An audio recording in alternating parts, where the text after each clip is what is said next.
use their funds, and I'm sure the GFA would do similar in due course. Conversations are ongoing, so let's be patient and let's be optimistic that we'll hear something very positive. For the NSA, any good money that comes, yes, we'll take it to make sure that we do the right work. So we're hoping that there will be good news, and hopefully that will be soon. Eno yaw ampofwankra wono ne nkoma odino ene anopay na me free NSA mame call the Black Queens of Ghana and the Black Queens ebo game but enkomo we ehia pa enran anwumra na Black Queens of Ghana womo edit press release by a statement from the Black Queens players na Black Queens ebo abaino any ministry ne sobo na charges no said enka ye call a police station e de obi kokota yes ye born code no we a Black Queens code a one de bo aban no Black Queens echemu a Egypt game a omo boy e WAFCON qualifiers no bonus mi womo chemu a WAFCON qualification bonuses mi womo chemu a WAFCON group stage a omo boy bonuses mi womo se omo per DM ebiakem aban no entia ema omo wie omo se omo ni better management support and afa so mental health and well-being support womo nya bi ewo Black Queens omo camp say ekopa won betum di adwene mu fan abobo no ebi ni ho obi ani ho a obo omo asaike omo ama adwene mu ayekama na omo de asi akan entia points insia ena omo reziye na omo wie no mde beta to say supporter aban no e wosan komdema Black Stars of Ghana omo nya ni nya ne say sports minister aba Morocco ba kope omo first training session ena omo sports minister ene GFA president e wo ho asa efi sabre no ebesi mpempen ayeka say enya ade a wo ma hu mpanyimfo bia biem e wo ho entiwe no krata na e ba ne chezo ye bonus sakem ye per diem sakem eni nioma ye bobo su nyina no aban no ni ministry no wo munya hu bibi mu ncheche sika mayen na momfa ye bonus sakem ni nyina emfa emaye wo mu statement ni to form a endi don hiri mienu ena ministry no enso this statement eba abonten na the Ministry of Sports and Recreation the edi kan kra no we no bulletin no ministry ni say aban and the Black Queens eka ewo outstanding per diem womo tia per diem nyina dia momo na omo tia in 2 batches 8 to 14th August womo tia bi and the last one what there be first one here July 26th July to 7th August and a second one here 8 to 14th August omo tia wi and there omo the evidence about players see womo agigi sikaya $700 eshe player be anim players no from Trekosi from $700 be 1,000 300 womo achi ni nyina edeko enti ministry say per diem womo the Black Queens eka na ministry ni sa say Black Queens e win one game per group stage enti some say the omo group stage bonus car eno de no kre na mom kevet game no mo win ye no afei na aban no a processing payment no eno nti na emaye na ministry ni sa chemu say Egypt game no mo boy om say ade om ka no aban ni ka say on tua winning bonus for Egypt game no mo ka che GFA no esa aban ni say sa match we ye ntua bonus enti GFA ni gitumu enti om de om nim say om ndi bonus bi aka e say communication by ese womo entia sa Egypt game no winning bonus ministry ne say omuka player welfare health and mental well-being e honom de e ya na psychological nti omu gitum womu ebeye ho adwuma e de amomo womu san say womu support Black Queens no with a comprehensive team structure omu physiotherapist omu doctor omu nurse obema omu welfare support ewo tournament no enyina mu eno achi ena ministry ne so accountant ne kra ede krata eche so matua ma ne nyina aka atai wo mu statement yi achi ministry no eche mu a wɔn say specific welfare concerns ɛmaa ne de aba no wɔn bɛ use appropriate channels na wɔn ɛde address wei ɛyɛ ministry no response a wɔn so ɛde aba 9:30 yɛbɛdi mu nkɔmɔ pii nene Ghana ne Cote d'Ivoire ɛbɔ wei ɛyɛ the first game a yɛbɔ ɛwɔ women's AFCON wei no ɛyɛ intercontinental playoffs na Ghana yɛne Cote d'Ivoire bɛbɔ 5 p.m. na South Africa ne Nigeria abo 8 p.m. Kim Last akasa afa game no. It's difficult for me to answer questions about Ivory Coast, what they have done or not. If you're looking at the expected goals, it's very clear that they have been taking their chances, have scored more goals when they had the opportunity than we have. We have missed too many chances. That's just a fact. But hopefully we're going to be more clean tomorrow and take our chances. We know that we have a strong defense and if you're looking back 1 year back or something like that, the goals that we have been conceded is more or less own goals, or they have been touching the wall from a free kick or a penalty or something like that. In the run of the play, it's maybe, I don't know, maybe 3 goals in 1 year or something like that we have conceded. So we know it's difficult to beat us. Eno Kim Last, Ninsemo de Atudwa, Yani Cote d'Ivoire bo near Wenia, Nigeria, and Sunni South Africa, Bebo, the Obewe no, Yabaka, Shia, a women's team nibi from Oceania, Yabesha be from Asia, near Group near Bo, Ewo Group Stage, 3 matches, while Bedi Kaino, Oko Women's AFCON. Midiama, Enra, Wamusha Sek Mimosa, Ewo Omu 3rd friendly game Omu Bo, Ewo Abidjan, na game no, and Willie Graham, PR, and I said communications director, Edema Midema, Okasa Edifa game no.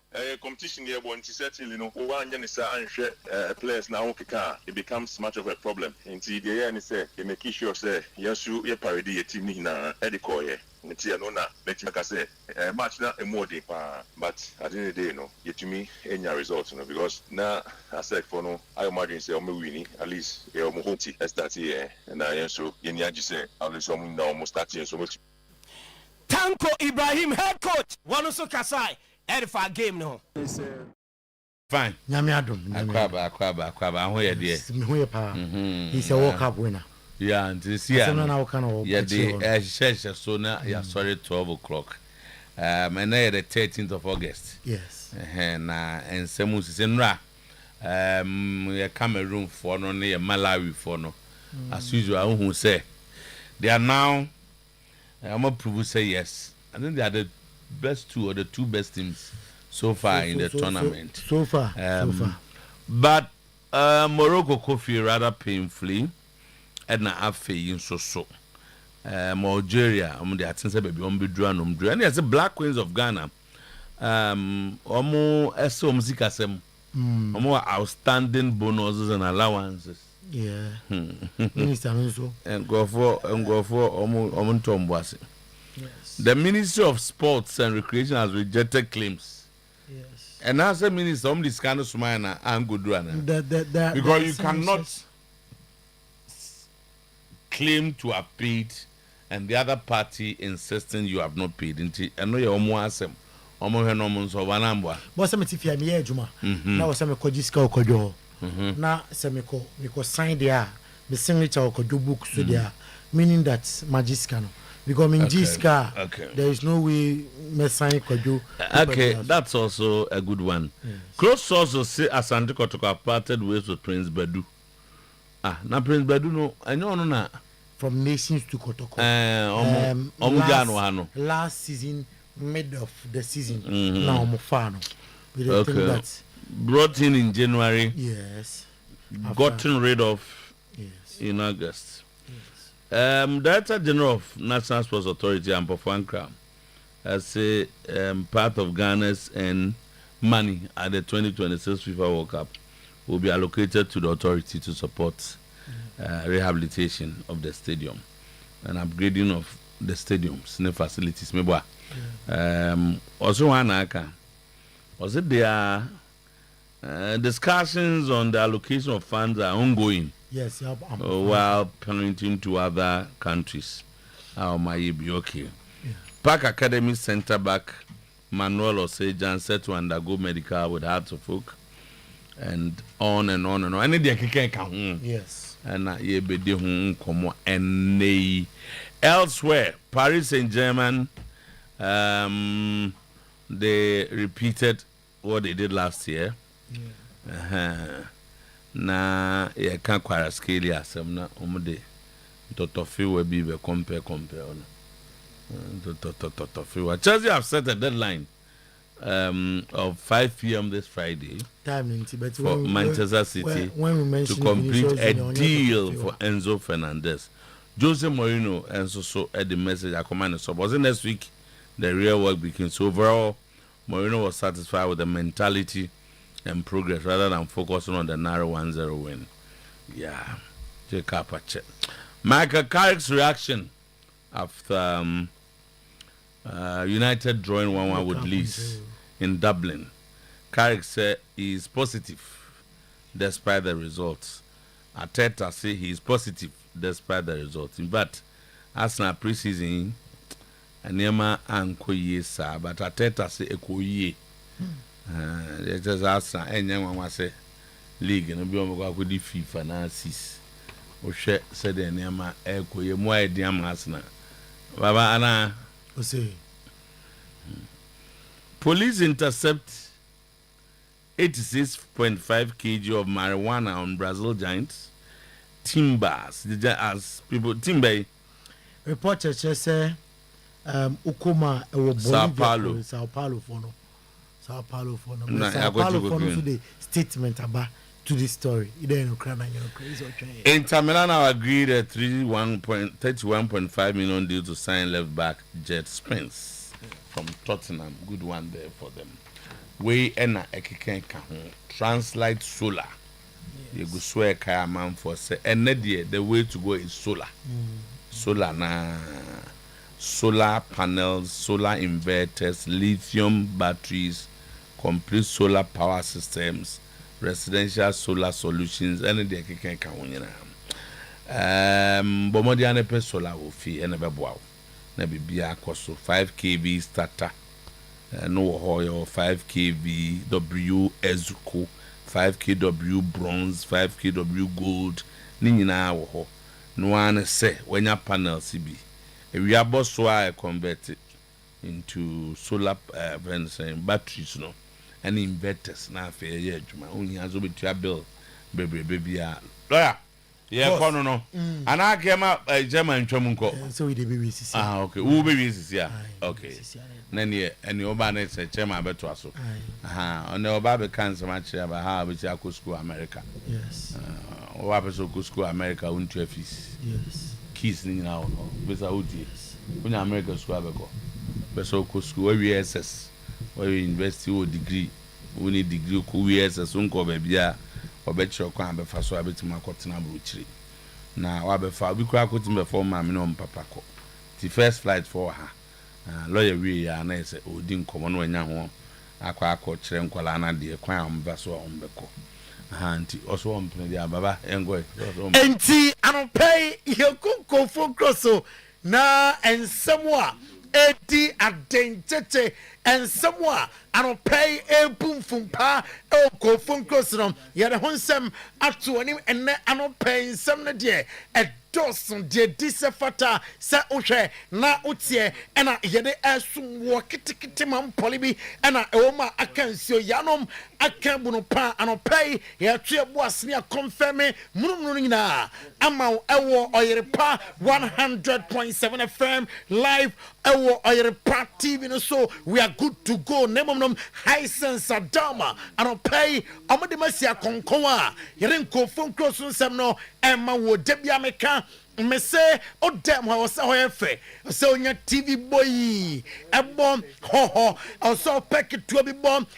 bedroom ho na fe we enjoy matches ya baby ufie ni adade ningina abusua bibia be fine e de ama me kwa me come nsem a UEFA Super Cup 20 26 na no dene enra ninginam anisa Rampu Arena Salzburg no Paris Saint-Germain eshemienum ema Aston Villa ate ekanemo bako na Kwalaskelia and Brian Major enya on goal or share go back home ema Aston Villa and some pona Desiree Doué and some ebenya the second goal at the ama Paris Saint-Germain na Brian Major no akudanu super player by all standard mekan wasem actual Desiree Doué a decisive and man of the match ewo enram UEFA Super Cup num Brian Major our 17 years about the youngest scorer in the UEFA Super Cup history with Villa equalizer enra onyayem emma womwom Unai Emery and a boss at the Aston Villa or the Atuja or say the message nyina etiawa no Cranisa Villa are capable of competing at all level at dia omu here and say may improve kwaya omu faso ase omu goals no enra chances are udom etimi eba your fees chances are etimi eba ne senka omu make good use of the chances are and can pay ya can some from or say omu compete ye despite Morgan Rogers nom Yoli Telemans nom every team no yet team no compete very well Luis Enrique or say Ukrainian or not there the team no secret thing say the boys are hungry to achieve more or say Ocean Paris Saint-Germain boys anymore they're hungry to achieve more or same way at the second straight Super Cup title amo etime awene last season amom and a J and a fee ametime aje outran himself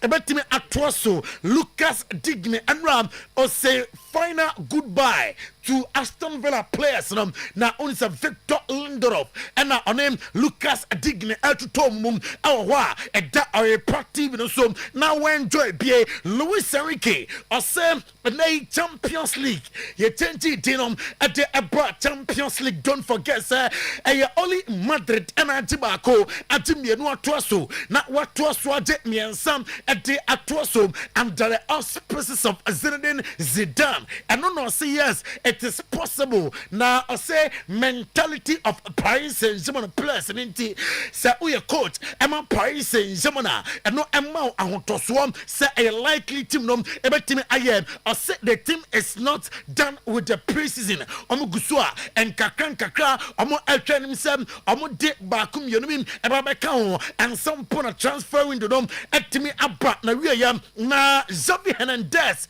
may confirm amon say the onom and a coach Emma that national team nom na emperinfo so bia onyan ntete from FC Barcelona Academy num de masa Joan Cruyff system ni antete otiasiam ntobetwa boa ama the Dutch national team nom akon ede akonanim now Desiree Doué reflect Emra Paris Saint-Germain win the UEFA Super Cup or team Aston Villa asana eka mienu Aston Villa ete ekanemo bako say and I could end it.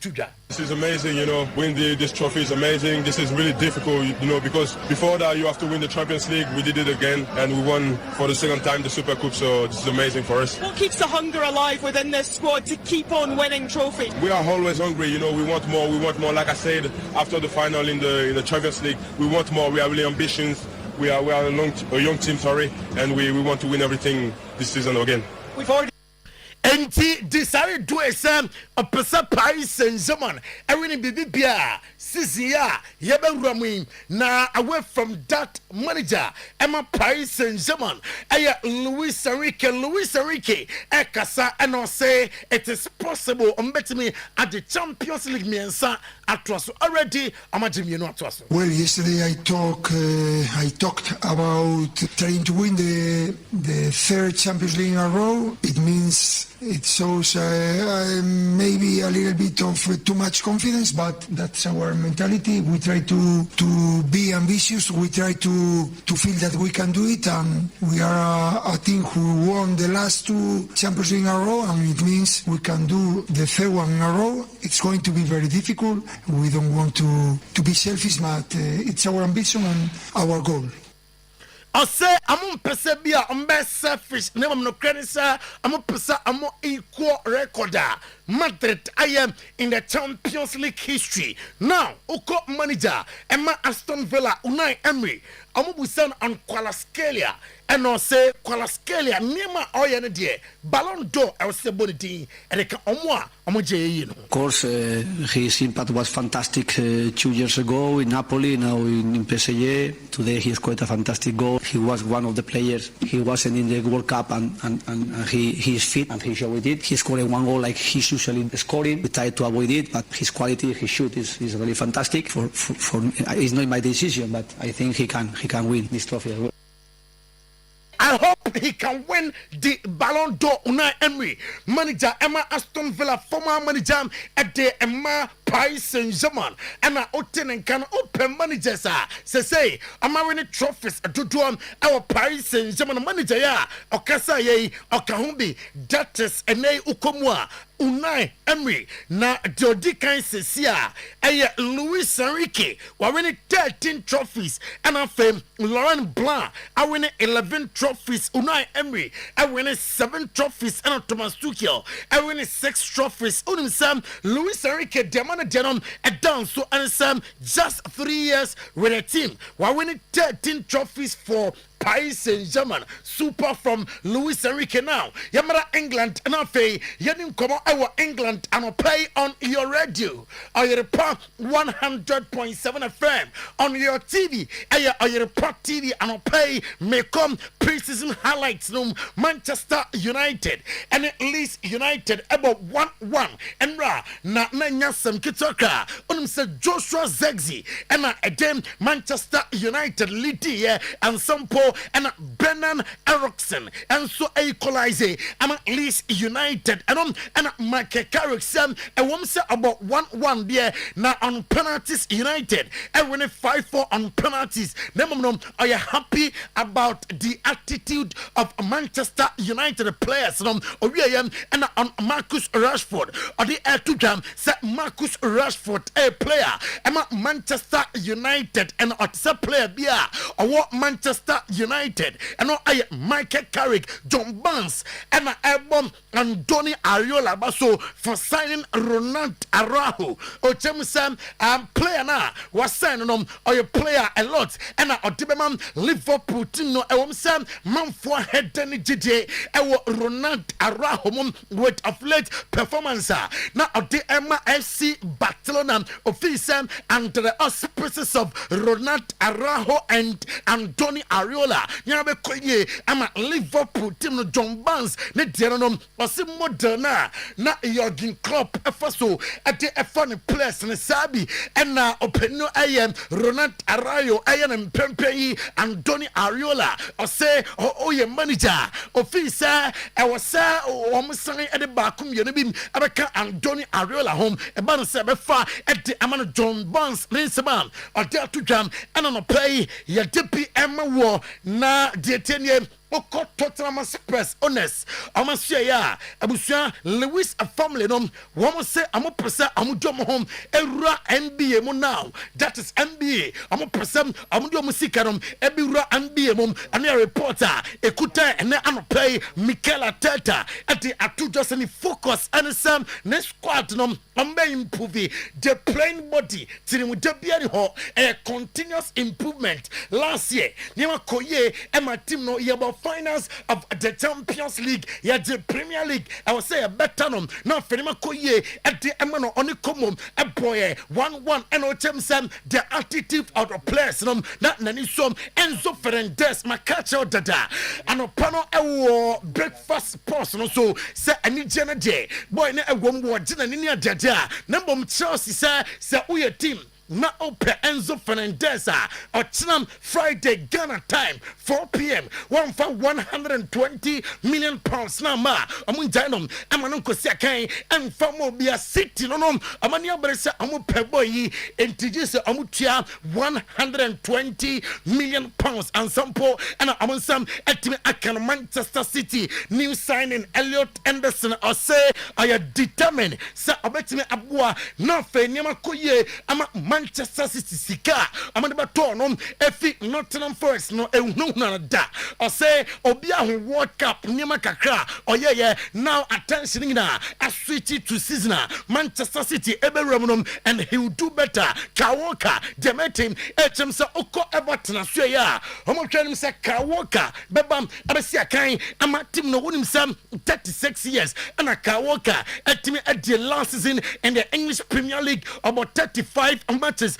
Emma Burnley and what team oko Mikel Arteta Makacha Sam a draw with Cesc Fabregas Como na 4-3 on penalties and a koye at the Emma Arsenal Mikel Arteta said the man to the Motimbo Aswanani sa oya preseason and Pempi no nye the oshe and the scoreline nemum the ocheno said the Marantema ATSM Bruno Guimaraes about the first game on your debut game and my Arsenal team nom and no na odia to just are you happy for playing first game for Arsenal and more ebam Luis Kelly and Mikel Arteta say other clubs are interested in Luis Kelly nom a positive sign on Nadia and Katim Saudrom and no madresa Peno, Cesc Fabregas, Erbo Arsenal, Abaso, say I must stick it with Mikel Arteta projects, and after 22 years, at the English Premier League, I'm about finals of the Champions League. Congratulations to the club in general, starting from 7-8 years ago when they first started with this project, because what you watch and you see in football every day, what Arsenal did, especially in the difficult moments, it doesn't exist. It doesn't exist. I told Edu, I told Andrea when I came last year to the Champions League, and congratulations to the whole club for the patience, for sticking together and sticking to the plan. When for 3 years in a row, correct me if I'm wrong, but finished eighth, fourth year, nearly Champions League. It was a big disappointment. Tottenham come, you finish fifth, but you keep going because you have a plan, because you have an objective. Na minko Sao Paulo, onimsa Bolivia police forum.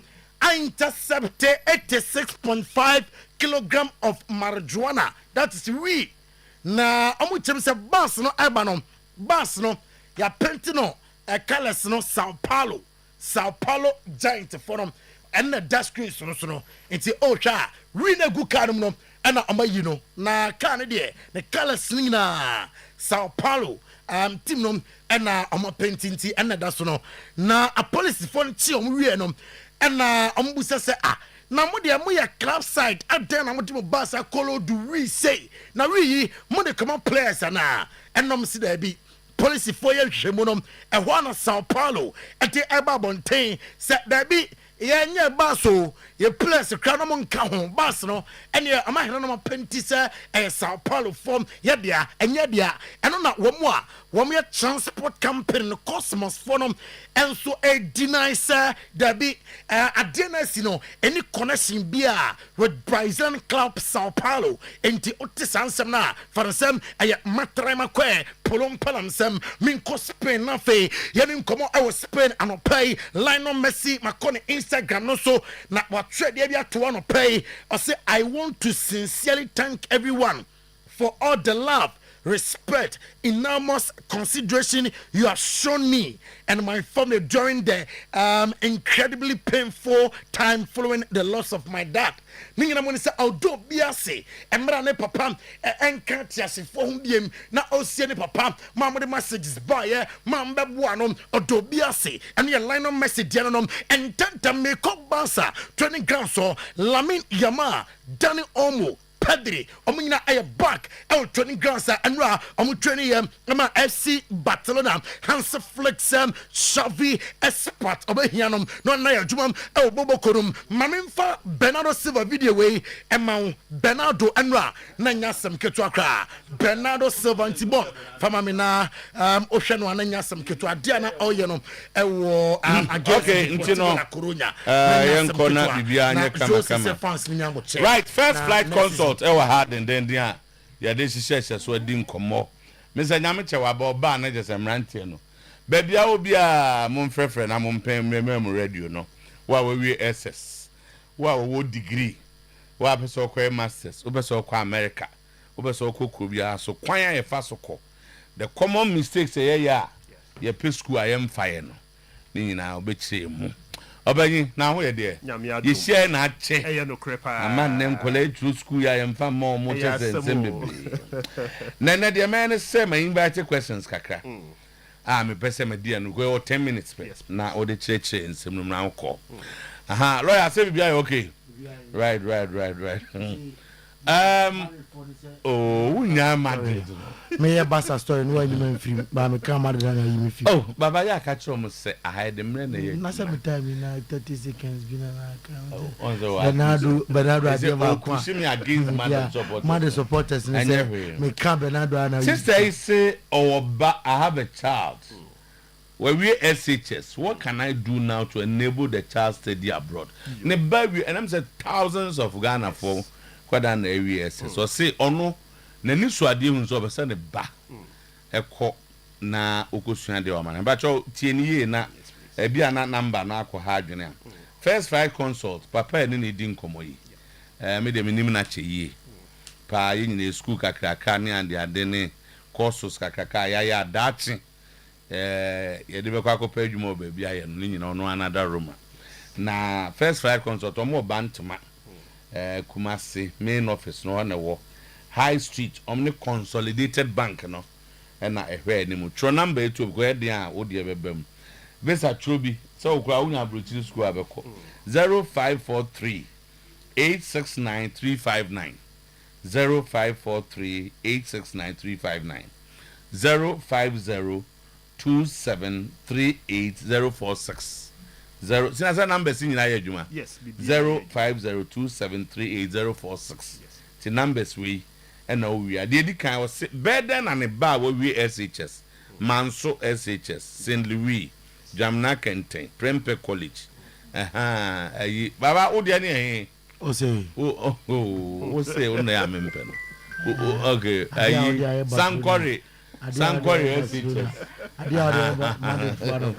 Sina me den makwa amana ni akosuande yo enti na first flight consult wo ho no ye boa awofo emma omutumi momma esua ade wa abrochi e na to bia ye feel say ye sikafo nko a e na wo ho kwanya se omomma sua ade wa abrochi eye ekwan bia wo bo ato ho a wan kasa no kra e be sa be boa wo ekiri em so edi kan no kan se enkola no bi kra akosua ade wo ho a eboa ma awofo no so etumi nya kwan enya 5-year visa ekotena US e ma na simple and only one reason another reason ne say bebre na no omususu se omoma ne wie school o Ghana ha to bia na adwuma pe no ayedin ba okosua ade wo ho a e ya na the chances to integrate in the US and as a country bia o call ye no e ya na ayemre ama adwuma pe amma nimdia okonya ye no so ka so oba back to Ghana so a odi nimdia no so number here then but your number no o kasa bia ene be free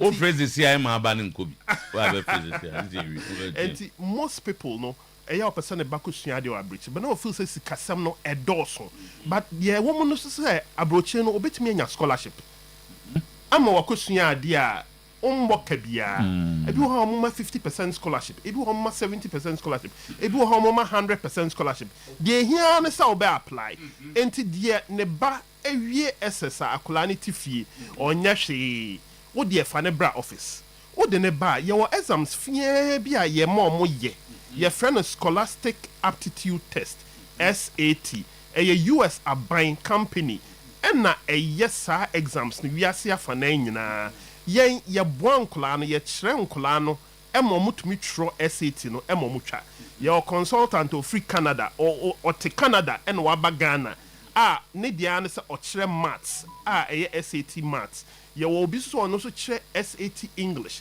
into obane ba ye share Mondays, Wednesdays and Friday obane ba ye be taking it through SAT no atro nyame adom se sie nkola no wie wasi no entem na chese before say wasi results ne kra beba no atumi atro SAT na wie near the SAT no aka wasi score no ho near apply for scholarships ewo US we are saying na country was scholarships pa US over 50,000 scholarships de ma foreigners de ma international students ye de ne say ye ntan apply ana ye hu kwa be fa so aye kwa be fa so in the first flight consult ye na ye bo students na mo apply scholarships no into SHS what we SHS are what the bra oba scholarship ayo person of course our person ye no ye be boa mo apply ho scholarship na aboa amwati na mami musa se de news no ye sen kolonwa we SST fie se last time me come we school no mba say boys no say omo didi papa omo didi mo ko come we omo SS wo na wa onu mu no wo suahunu bi ana se wa ku school no bi ho ana ya me ka de message and the messenger wo ye de na hu mu exactly me can say me field medical sciences and my this year do na misua was Sweden. Okay. And misua so on scholarship. Me ira me ne ebobra me ne ti ono so sua on scholarship or financial engineering. Okay. So manager wo bank kasi bi. Enti oye financial engineer also on scholarship. Me nia Dr. Free and the PSC. Also ye financial engineering on full scholarship. There's a modern scholarship na. Enti anya scholarship ananka me sebe me papa ye teacher ni. Na me maami so ye teacher ni. Nanka anya scholarship a me nya ye de kosua ade e wa amanoni a nanka e de na me ndru ba bia. Number so de ho be shim. Yes please. Ko baba isati o ka James Obama scholarship na o be ma ko no onim onko bi da. Aha antina you sanity. Loyalty ni yes SS4 na mo wieti fie no e maya no wan hwe abe no atia for baby ene mrantie ni nyina no wa so mo tifie o mo twa o result no fa no ko first flight consult ko office bank to makumase na o mo mfa no from SAT no na so timi tro exam no animu ye na so pass ya na ye the results na beba na aka ho na ye apply scholarship na mo na o ka so ye na ntem go na date na dey say home. Yes. And first na nkomo wie wase no be September October ho kono but se si anyame adom wie no be June July enti e maye ho kwan e me etumi ye SAT no wie crans na results no aba na che say wase ya apply for school amanoni a ya sa ye na this year ya nanka first na nanka next year mum and nanka ye be start process no but se si an amaye etumi start process then tem na admissions na bantem na etumi anya visa date na etumi apply for visa na enti amutim ma bi ko. Oh yes yeah idea sama yeah more than 25 years and your boan kulani be brave bi mo ha na omuni ani da so bia but once they followed this template this so no nyame adom omatimi na o ka se ayi akwada ba ko a yes ono na ye wo fie no ho a wo ba ya ono ne dinko wakwa ma ne maami wa parents enya ba fa parents no call ono no ye de na na asem te say o wie ya santoa and a parent no o tie ye fie dada no okay o tie and na o tie no ba first flight ye boa no manage city oko university be a friend of La Roche University oko ye chemistry medical chemistry o wie ye na Maryland University so far no a mama no MD/PhD full scholarship. Wow. Nem kula ni namfofo na oni omuwie wasi no. Omo call KNUST call UCC to say dey me call ye no. They say I be Africa na bi mu kra ye national service. But ko ye ni degree within 3 years. The 4th year na no starting in PhD. Enti amano access amana tumpon bebre na fefo. Aha. Let us betimi am ato obi so ne. Oh yes. Enye late. There be. Aha, no bi ka say ne bu odin bi o be exam fie ya wo kan. There be. Ne bu nya den. Class fee no. Me pesa me de be. Wo de na wo de o sika sem de. Nya bi ya wo so. Ye boa so ye ma students be scholarship. Ye ma discounts enti. And parent bi abetimi. Parent bi a sabe Mr. Ye dwon for money bi wo ha. Oh, omo de omo mbaba. Omo no mo ska o. Oh, eno de no kremo. Eno de no kremo. Oba feel say bi omo. Omo no ska no. Omo de omo man ba. Bi as omo mti radio so create in the man. Duma sika nim. Okay. All right. Ye ntia no SS4 no. Ye SS4. And ye street ne ye. Yes. Number ne 0543 869359 in phrases here. 0543 869359 and 05027 38046 05027388046 papa ono ane fan call nti se o kase wi na wo frɛ na ugina so a twɛn obi wi a ebedu so afi omo so omo pɛ so omo kɔ master's degree ye ka SS form de omo nyomo de omo kɔ tro sat master's degree no so no Almost 70 so person ko masters for America and Sweden and Finland and almost so the to say yo enti obi a owie ne bachelor's degree or Ghana why ade no bo ho be person obetu kwan no akosua ade e wo advantages bebre o sua ade no na oye adwuma na o sua ade and no one critical advantage such students no omutumi enjoy e wa abro mo abro chire ho no omo sua ade no na omo ye adwuma esa ka ho addition bebre ho so ya na on scholarship enti courses ni bi wo ha ya o Ghana ha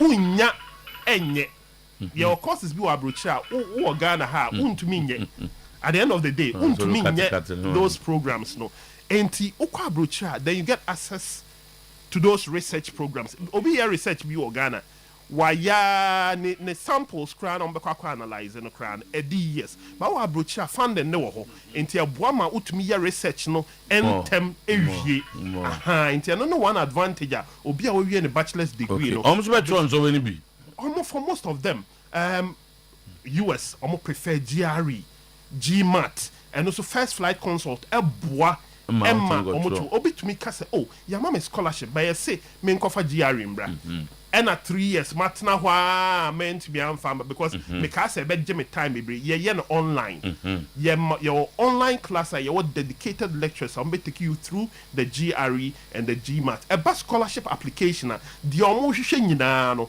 first flight consult ba boaw am wanya sa documents na wo de be apply say IELTS first flight consult boy your coaches are oboboa ema utumi tro IELTS your coaches are oboboa ma tro PT they will pay ba master's degree in Finland in Sweden yes please aka 3 minutes yes. na abranti o tena dwuma o nyina say o time so no ma akọ me ka we abom na answer my on kra na so o kofa na results aba sena ko bi o say ya dina na visa to UK ya dina na visa to US Germany mbetimi aboa na question 1 yes please o say moboa ema consultancy for mo conference holidays ni ade na moboa students mo trend we di kan IELTS BTE GRE GMAT ni nyina ultra okwa e choba bia de okọ na services ben amoye the dina na visa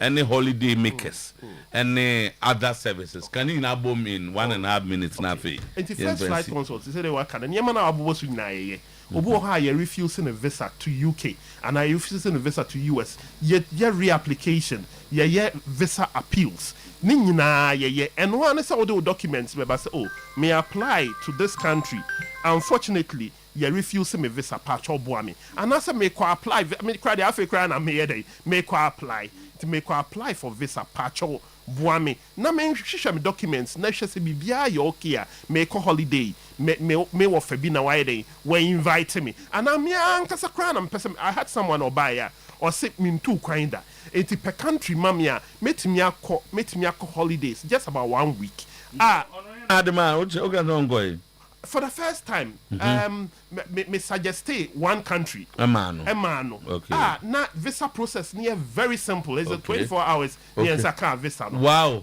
oba na etina no we na me part visa process near 24 hours no answer ade chamba na ade chia na ready and okoi okodi 1 week Solomon na baby basa okodi 1 week na oye dey oba e holiday na okobu also adwuma oko training a certain country or call training and answer or call an official visit. Nina first flight consult will help you apply for those visas. Insurance, ticket, affordable ticket. Obana, you can go elsewhere, but we give you one of the most affordable tickets for travel. Air tickets nano. Your first flight consult. Wow, first flight consult. Mr. Nyame chene ni so lo. Wo question na say wo de wo ni.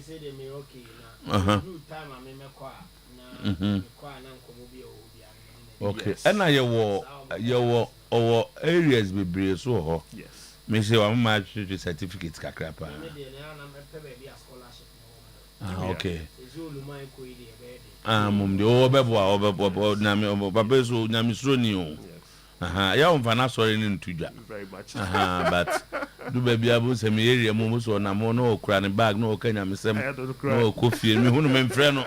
I'm say hey we dey nyame ahia no na no bi say me wan am say me say me sua de bi wo University of Michigan na ya name say 8 weeks kura am as 6 weeks so na me ko sua negotiation skills essential skill how to negotiate me here tete to check tete to computer in after 6 weeks then go for a pro certificate for first certificate am we na and no Michigan Michigan if you I'm so my fam say me yes alumnus okay and you woman no money na ma ya na mate my way nyame ahia no na ne how ne say aso mpiska menim we are ke odu back say $80 $25 and then on there senior yeah that's the number ne here 0543869359 0543869359 and 05027380046 05027380046 and some of those won't be canning in our and the archive to us. The momo frena or bet show mo first flight control. That's it. Thank you very much. Me bano so oba. Yeah, we be fine. Course and so bad. Visa. Yana ko na ahano.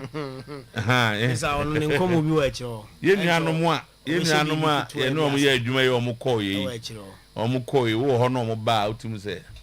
Yes, I'm going. Hey, David, get to be any. Send no, I mean, I bear my waba. Messiah, Messiah, yes, a year to me, only be him. Now, me, who are not to take it to have you. Why, who are not the minko? Oh, catch him so afraid. We are a friend now. If you are blue, buy a friend.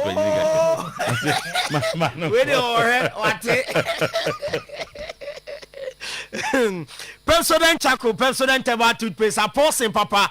I boama oseno ayefe eno no simbe fita wanum nkabe ham tokro bechecha osim osi asin konkone ne nyina ebechecha President Chaco ene heba toothpaste ena ebeboa we wa cha no pa na dwa yetwi ese ne yemfa President ena yede etwi ese eno ena Ghana Dental Association aje edi atumba bia benya biato President, every smile matters. Bosomchi Community Bank PLC. Baby account, ewa ye hofe sikatum.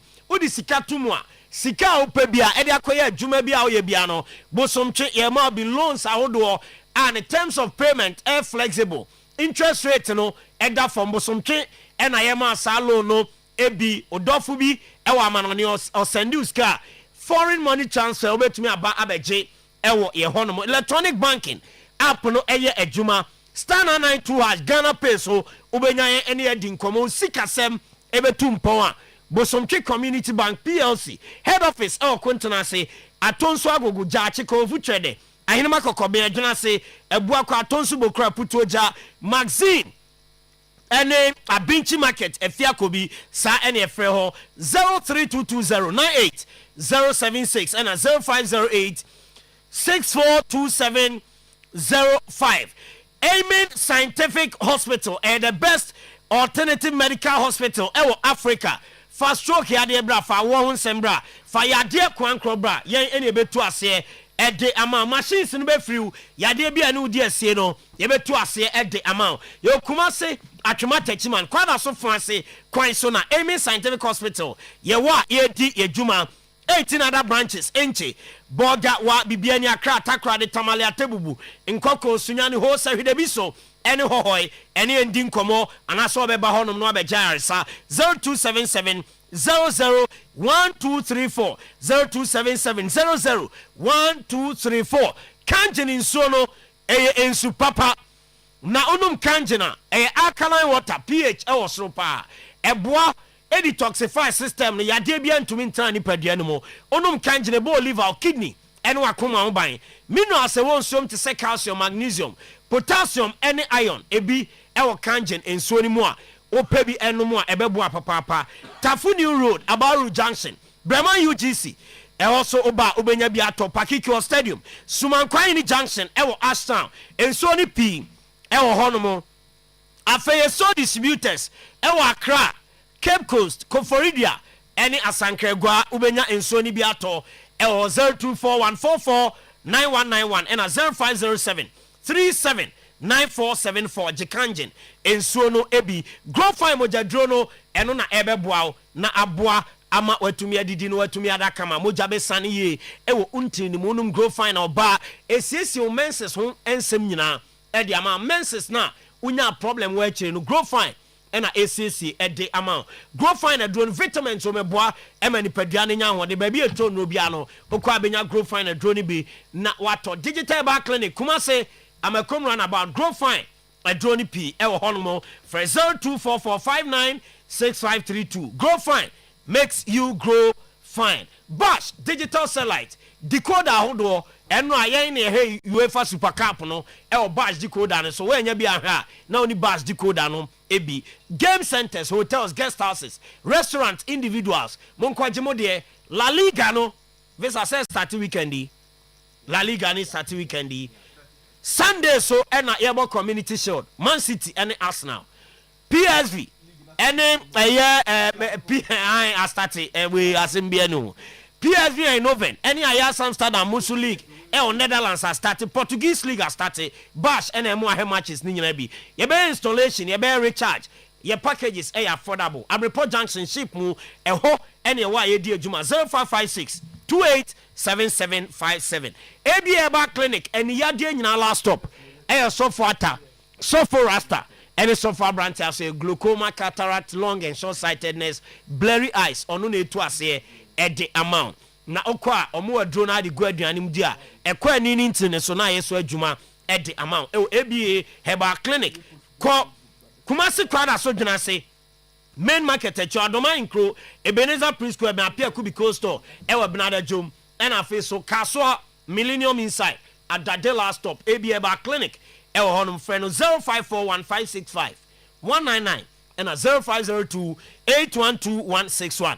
Power Specialist Hospital was bra hepatitis B and C, typhoid, prostate and ulcer.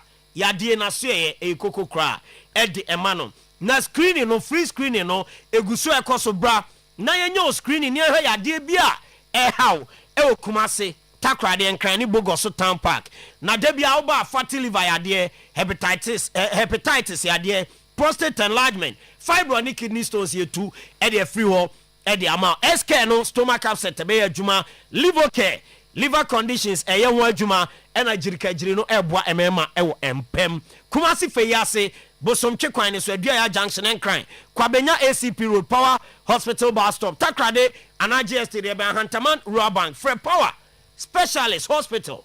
Yama mi adua 0244544422 and 0200383831. Franco Trading Enterprise still phone papa fee and ho kwaje Nokia phone, Samsung phone, iPhone, smart TVs. Ni nyina no power special when ye Franco. Womo NMA phones ahodo a ubetumi akasa kama battery ne wa hoden ne bo ewo form ewo omo asoye electronic appliance bia Audi coffee dia koye adwuma omuma bi air condition chest freezers microwave blender any a generator gas and electric stove ebi e Franco asoye Kumasi branches no e 9 ejabadwo enchen wa old man come honomo Kofo clinic ehwe animu and a new KJT obenya Franco e honomo 0245 316969 0245 316969 any Franco enkasa Tinatet Marketing Company Limited, Tinatet Venicare, Tinatet Malake, Tinatet Tomac Mister, Tinatet Hyan Capsules, and a before capsules. We a noa e tu ya de bia e how e de free ho. Na onum noya ya de bi ete se eye bloated stomach gas, ulcer etu ase bema be adwuma wompem onum before capsules a eboa papa Tinated Malake no eno so eboa na afi eyi malaria ne typhoid fever hodo e de free honomo and afi irregular and painful menstruation Tinated Venicare no eno so etu ase Tinated no me wa cho Kumasi Sofo line bus stop Swami Market and a Santasi Apre Junction in Hanimu ha ubenya bebrato for 0552 713 604 0548 705 457 Jetina 30 no ni bi na bibia enye kama emfa emao Bayport Savings and Loans ese bra omaseye na odache ewo se eye asemihia edemao fa sika beto ye ho na yembo sika ne ho eban emfa ma ye wia ne de bia ka ho ede amao endi sika bia wo wanum na no mete sound be a call a is obi so unya ska di ade chamber there be asem tumpo free mo na hu se usie sika eboa Bayport and adi sika koto ma so ya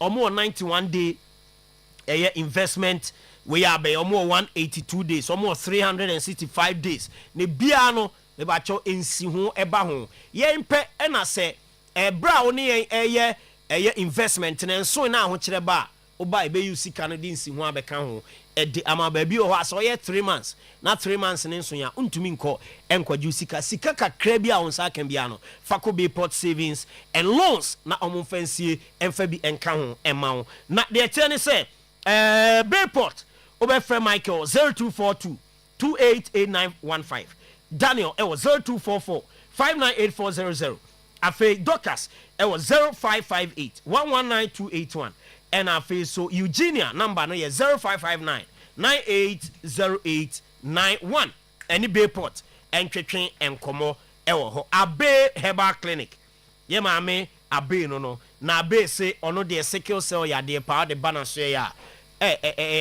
kitwa bi kra de mano sickle cell disease low sperm count infertility awonsem typhoid fever fibroid diabetes and ulcer Abe Herbal Clinic oye ohun adwuma de amount me ba cho high blood pressure any sexual weakness waist and joint pains Abe Herbal Clinic A2 ase tanoso apatapa new site Abe ewo honomo and 0243 345 392 and 0506 460208 ene e maame Abe ending komo ne fa ya dia mo boss iko na omuntu ase emfa emma boss yeah sorry okay.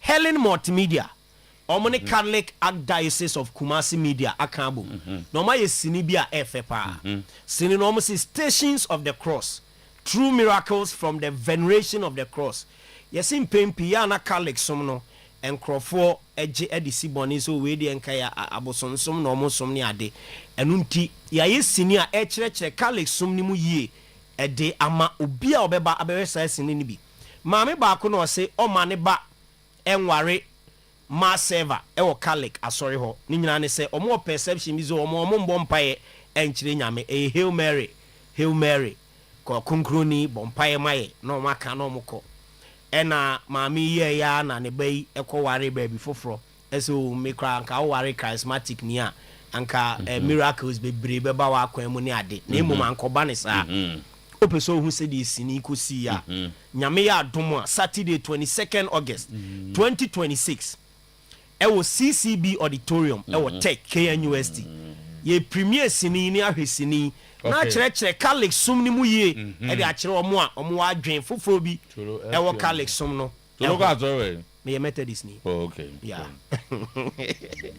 na ticket prices no regular 100 cedis enkwada 40 cedis and a VIP no 190 cedis. Wow. Red carpet at 5:30 p.m. Red carpet no dey. Red carpet near there oba show e gina so near din komo near trap pictures kakra. San we rema ko hesini no. And no shall say 5:30. San new obi aneti. Obi atimi ko bi red carpet unya to ticket nkwa red carpet to faso bi. Na odu a obi ani mo ebebuso azam. Da bi ebebuso o. Se ombuso mo ni mo mo. Da bi afa media na omo gina ho. Nti se wo behwe sinini bi. Nti e bi odru ho a na Catholic som no hu ne sei na waka wadwenche was okay enye sa na ti sei na atade e hye hu ane pamye na umpabwe hu ane de hye red carpet ne wa ko yi wa de o Abogus wise one there be some case Abogus collection e de ma red carpet bi Abogus collection me kwa ko hi ba me red carpet first show is 6 p.m. and a second show is 8 p.m.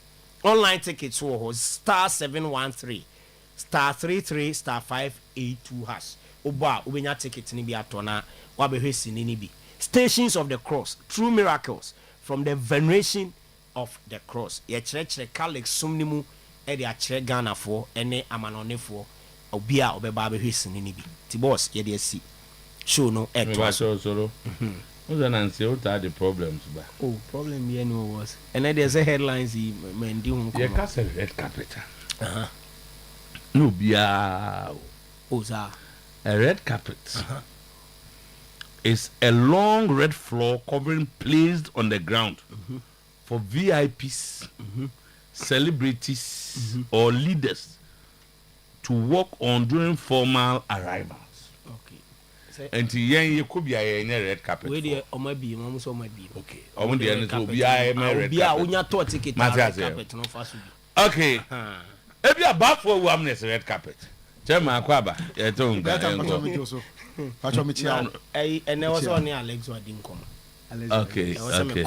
In where then no. Me adu mo channel papa train be too. Okay. O channel be ko sekunu. Na. Okay. Ahead of 1 week never Saturday. Okay. Coming Saturday. Saturday. You ready hunduma. Ready hunduma. Why?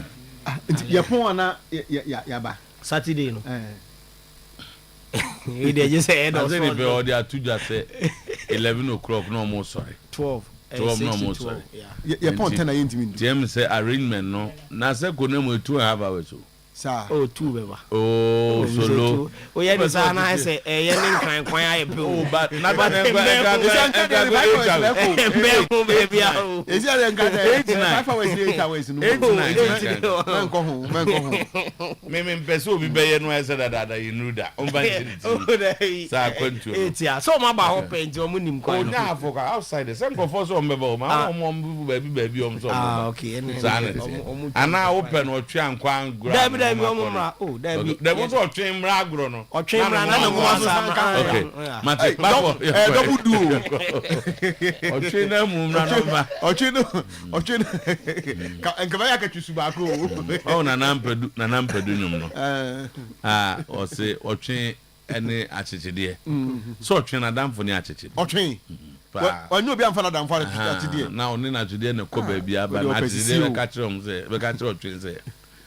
Se boss Oyerepa party bi o nti yenko bi and was attitude o twin se bo party ye be da ko o so yenko wi ni wo na odi na chi nti o mu duru ho no na attitude ese on de o twin so be sa na attitude ese akwa wi minti mesa won ha ensa ye chekura o so onum bi o bu kura asem de be si e wa no o twin titi adwam o sa no twa de be se bi no say me sa wo nkofi o so be sa na de tisi jo atide so o sa o che to so mo botwini na atwitwi onya butre yi ni kakra wa na twini gongurum atete twini na te no nkobo se bo amane twini na te o se mo so twini na ma ana mo mfa no nyana mo mfa no ngoma no ko e be nya ngoma e de ko no na jide ka se me ka tro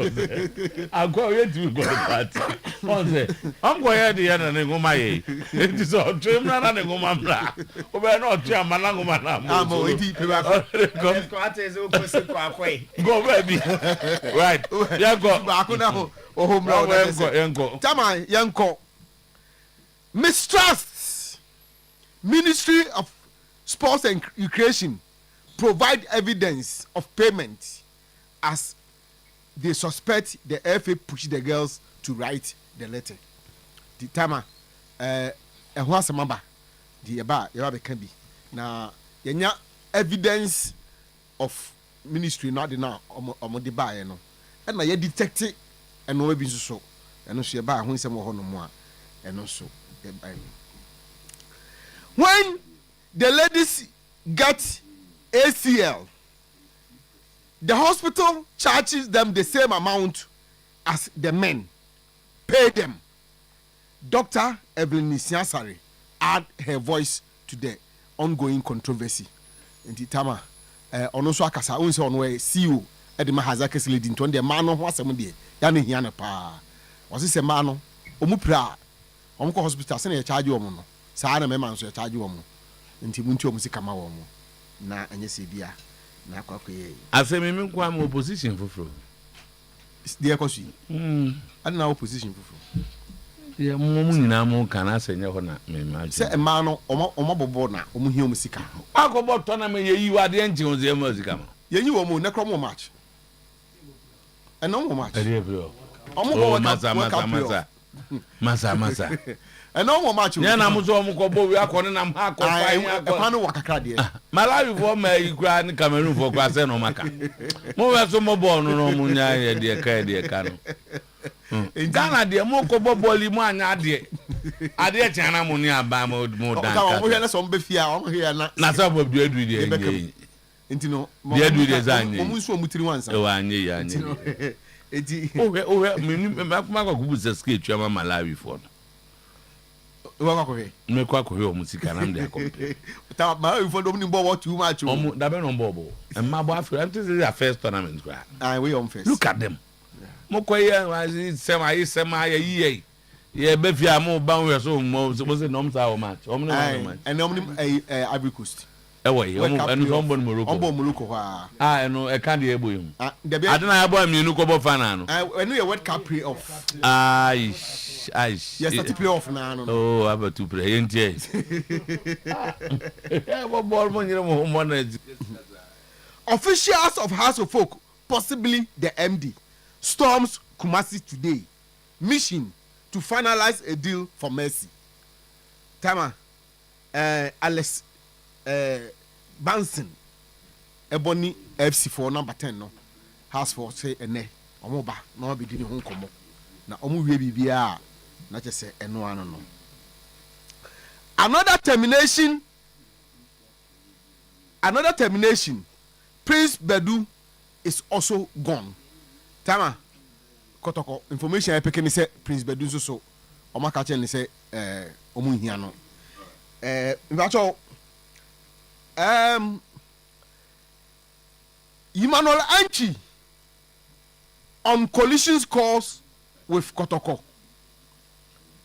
Go on loan, but the player says no, terminate my contract. Tama Kotoko say Emmanuel Anchi nko loan. Ana o say debi mo mpemi a mo ntwa contract na me nko. Nti eno so ye eno so de abadendenden a eno so no ehun komo ho aye ba na ya ba bedi ni nyina. Wan pen ntwa contract. Onu mom na mpa obetwam. Onu mom no omso onko loan no say debi loan. Anti won ko mom a wona obetwam. Be o mo ntwa contract na. On na be initiate. Kotoko so omo mpe wa akoma ka achiro. Omo so omo pe. But this year they want you to play elsewhere whilst you remain in their books. And this all when no nyama wo na wo betwam nyom na betwam. Omo pe omo brother so mo ntwa contract no. Jimon kanje no say am fa adene wo na wo betwam. Wo na abeka so okay. Aha na me ba asem betina. This am say me colon dia I'm not interested. Ntino. You nsia ni ntwa contract. Eno sa na ba ne sa player no betwa bibia makotoko na. O dem say it depends. Sometimes Kotoko may want to get him off say the salaries, wages no. No say elsewhere wages na ya factor no obi to team woman 200,000. So they no commit him bia obeboa na obi obetu ani nyina mpo ama. And this also on par. Now check you 200,000 na utu no multiply by 2 years na aka on contract no. Obi to make say okay and you agree na on mutual. We so dem so mo sign ni kwanche yo. Eya na mfa ho mfa sign na ache no ana enche no.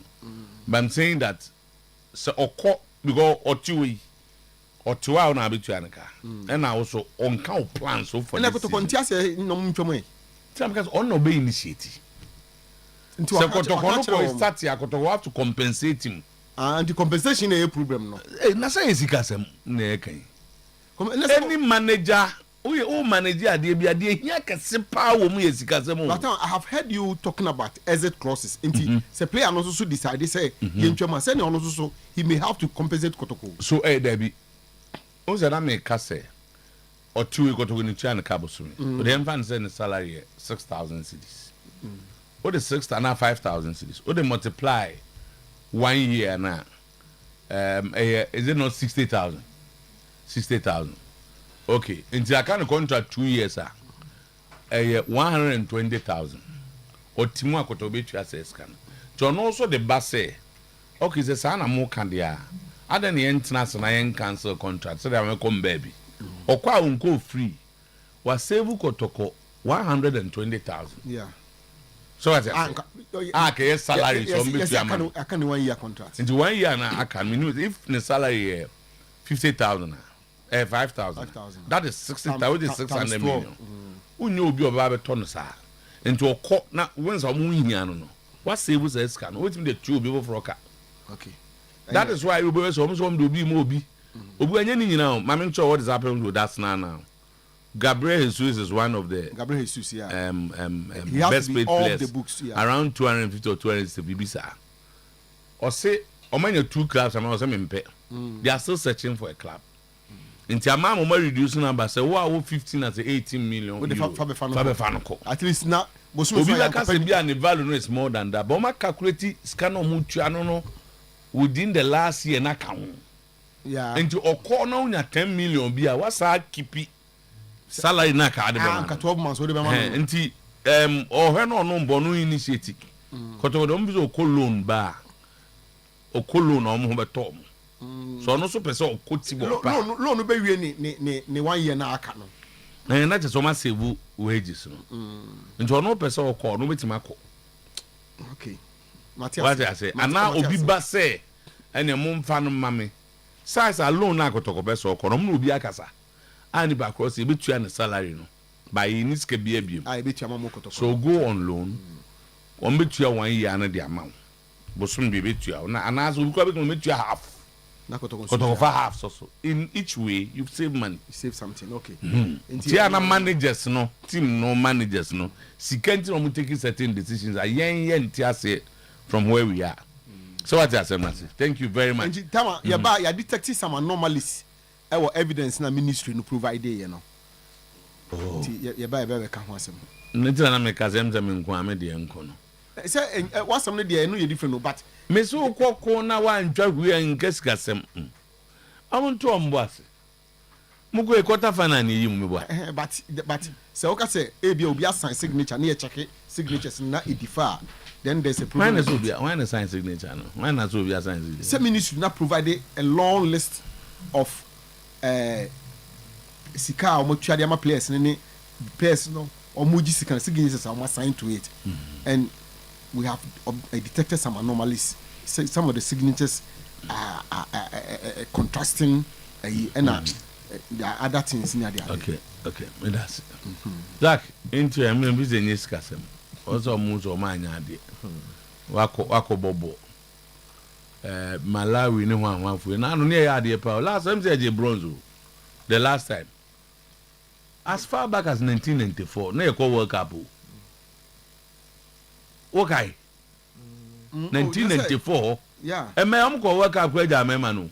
No, so that. Besi na mama nkofo mo afi no musua bo abesa mo. I some sa no no park. So say na de echi am so obi de ka am this camera na minister. That we are right to so we just outside the home. Me the home me. Si camera side no so ntimi. Me the happen me. Exact. Mr. Otuo, transfers. Akomia break you record. Akomia let say. Oh, Obani. Why are there? Why are there pa 10:49. Me too that. Transfers no. Aya there koso. Oh Debbie. Oh, just now. If I be the domino effect in transfer, a bit it will trigger the other. Now, sitting on Muaba discussion ye pa our transfer market no mu. Enzo Maresca, who share Nenia na clearly is making it clear say a Branton FM Tijani Rendes no. Ompeno enti onyaya nanka obumene fi team mu akọ. So this morning we are hearing say Al Qadsiya Al Qadsiya was Saudi Arabia discussion with City almost agree 60 million say ombeton Tijani Rendes amanako. And I'm not young for us to show interest. Say, Obako Sadi and Kaisrama and come from my Nanka Onka Premier League. So now the final decision is on Tijani Rendes to decide, say, Obako Al-Qadsiya in Saudi Arabia or stay in the Premier League and play for Nottingham Forest. Now, so here is the reason why. So many city business Anderson, yes, and Chebia. Now, the issue about the domino effect here is it. City for no. The person they really want in their mother is Enzo Fernandez. Because Enzo Maresca have worked the team. And he thinks he's the right person that he need in a midfield to make the system ever click. And he's pushing Man City to say, go and bring me Enzo Fernandez. Enzo Fernandez also want to go to Man City. And at City for no, Chelsea for equal to 120 million pounds. Bring it and take Enzo Fernandez. And right one so Chelsea for the crack out one thing say Yabam deadline by is it 7 p.m. or 9 p.m. By is it 7 or 9? Yes, the time no so. Na ya ntishi en fem free mu a aye close yan ton ni biom. It's a mupena from now till Ochina. Our deadline be so no. Come and take Enzo Fernandez and go. Man City so the omuya nyane say they want to do some businesses and gather money. One aye Rodri and the Tijani Hernandez is our account. But all Chelsea for now and ya fe no ba be yes in bia na metwa 3 years million fix. Come with 120 million and take Enzo Fernandez and go. Eti na be fi say and I saw one person beton because say omo be less than 2 days. Say bring 120 million for a player in this current and that's one person beton. They're also planning. Yes. Also our planning stage where won't mean no business open we not to then yes start league next week. Now 2 days to time no about 120 million. By which time be an system so they almost targeting anymore. Something like a domino effect. One thing leads to the other. Yes. Open there give indications. Yes. Now just a Rodri anybody say music say the first capital. It's a very interesting discussion I go. Now so and now a lot of discussion because about the City team entering into this season. How baby show more in terms of baby ambedu without Rodri in their middle Ebeka Kovacic, Nico Gonzalez, Ebia Fifodin, yes, also is one of the midfielders that me I rely on. It's almost a lot of options in the middle without star players we. And look to the Enzo Maresca. Clearly, if you look at the players that are left in the middle, City. Last season, and I had Pep Guardiola no. Go do a bit of Rodri prior no. They didn't have numbers. So Kovacic, yes. And I'm about Kovacic. I'm one other guy. Nico Gonzalez. Yeah. In terms of recognized central midfielders, I come with two Kovacic, Nico Gonzalez, and a honor Rodri Obian is up so Tijani Hernandez, and so they are trying to sell him. Eti neni abri nyani say if City are not able to add midfielder to their team, they are in trouble. Eti and then my man you be on say baby City jira no. Omuni any option than to like to get the money and go and get Enzo Fernandez. Now the story about Rodri. Say baby omuni basa jira no. Discussions no emu wakakra. Nyani admo wachina and a Rodri every Spain akwa PM Manchester City Chromo no and so come Manchester Chromo now akwa PM Man City now akwa start preparation ahead of next season so baby who say so Rodri echo drew Manchester Chromo no na about trigger discussion no more because clearly mama ya say he wants to go. It's two things, either you allow him to go now or contract and there now or as a free offensive player. But I no suppose no sign the contract and not just like that too. I have more option to renew for another year. It's not just easy 1 year just like that, sir, because more option to renew another 1 year. Almost as well and so on. So and then go watch now. One interesting transfer. You follow how Rodri will leave. Tijani Hernandez leave for City to get the money and go and get their player in Enzo Fernandez. Until then, we'll monitor it up to watch now and see how it will end. But clearly, City and Miami for saying more than they are in trouble because they lack a lot of personnel. And yeah, share a lot of friendly games. Now, one that caught a lot of attention. Arsenal ne Komo Bobu Kuno. I didn't try. Oh, say One that caught a lot of attention. Yes. I think that there were bigger matches than that. International was a why. Oh, but Captain, a fair question. No, but in terms of pictures today, Manchester United need Leeds. And that's the same match we have. Many just say, "Como any Arsenal?" So say Man U need Leeds. I am not sure. No, but no, the point on paper, Como it was fourth in the Serie A. As the air champions, it offered the magnitude of that more now. So saying Leeds United, Leeds United, any Manchester United, the Bobola. Like say, you be cannot crack. Na yem besi edi niyema bebe mua. Como ne man Arsenal and Drusa. Meaning the matches na no can. There was also another big one. PSG ne Aston Villa. Ni nyina no. Was it a catchy attention? Kaka say catchy who attention crack eh. Madrid boy. Ni nyina bibia catchy bi attention eh. Zak abi captain am hu nsem na ya meka no. Timba to yeti o. No. Number Arsenal platform so. Na amu raise concern say they are likely to experience what they experienced last season when season we do the heading now. That is creating of chances. And now I will share Arsenal no come game ni bia and one idea na eludu Arsenal creating of chances.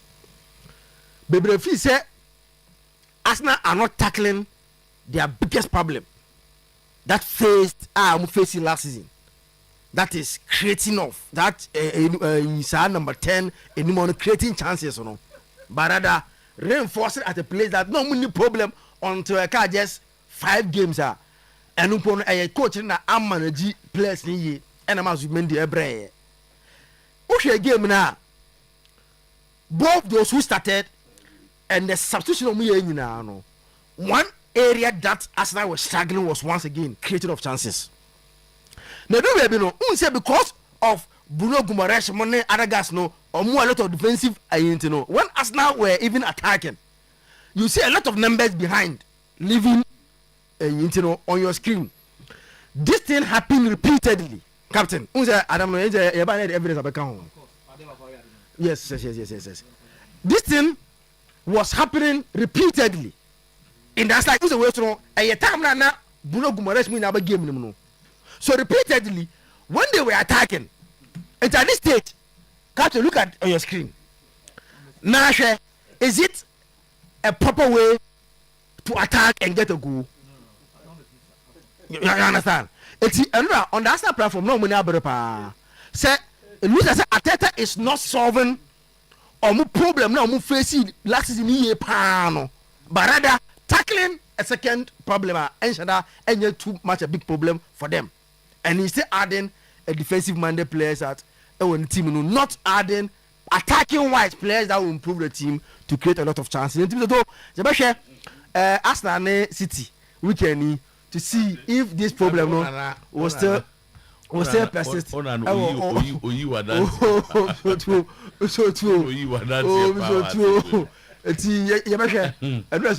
very good game. And Aston Villa. Aston Villa will be on the place maybe, but I can't do. I'm just team CBD. I'm saying he's a master of preparing teams. So watch a team. He rested a lot of players, but so they were look at the additions. Sabo be Alex Emile or the bar second half on left foot or the bar. See how he was dealing with Nuno Mendes and Majo. Yes, Brian Majo. 17-year-old. Very, very strong and Emery is building a very good team. And the way they were able to compete, compete with PSG at that level, not too dominant against them, and creating chances. But for Brian Majo's the season is too fresh. But for Brian Majo's a young boy, or say chance you understand him. But for him, and then chance be almost no. Right. Now the story could have been very different. Sometimes reconciliation based on four positions. Statistics. Actually. Anope Zaki to Ama who say Arsenal had a big problem last season, and their problem was creating of chances. Chance who created to score. Arsenal scored more goals than any other Premier League clubs last season apart from Manchester City. So operating with one team creating chance. What is chance? The chance and your end product. Goals because goals on Bacho on Oya the NT Oyerepa no so Yema say goals no how many of them were from set pieces? A set piece is a chance. No, you are talking about open play chance. No. What's say? I'm talking about open play chance. Somebody might decide to go for open play chance. It's a strategy. Obisubet me I'll create my chances from set pieces. So Okase, they were not at the end of the day. They scored 71 goals and won the league. And Edu time na move no. A time that so if your body now you are not scoring from say your body gini we no you are watching 70 we can say the problem power spin at we twem and say no ntimi create chance. Na instead so be solve that problem no or solve others. Meanwhile, we coach no kono kwa efrima o se go chen obia. Na say as you are dancing na ahwe no. Anyway, I did yen koi. The news is interesting and it keeps on coming. AC Milan so eja demo the nending wo Italy and no na me monitor Milan for about 4 of their fan base channels to or make it pop say the 3-back system is not going to get the best out of the players no.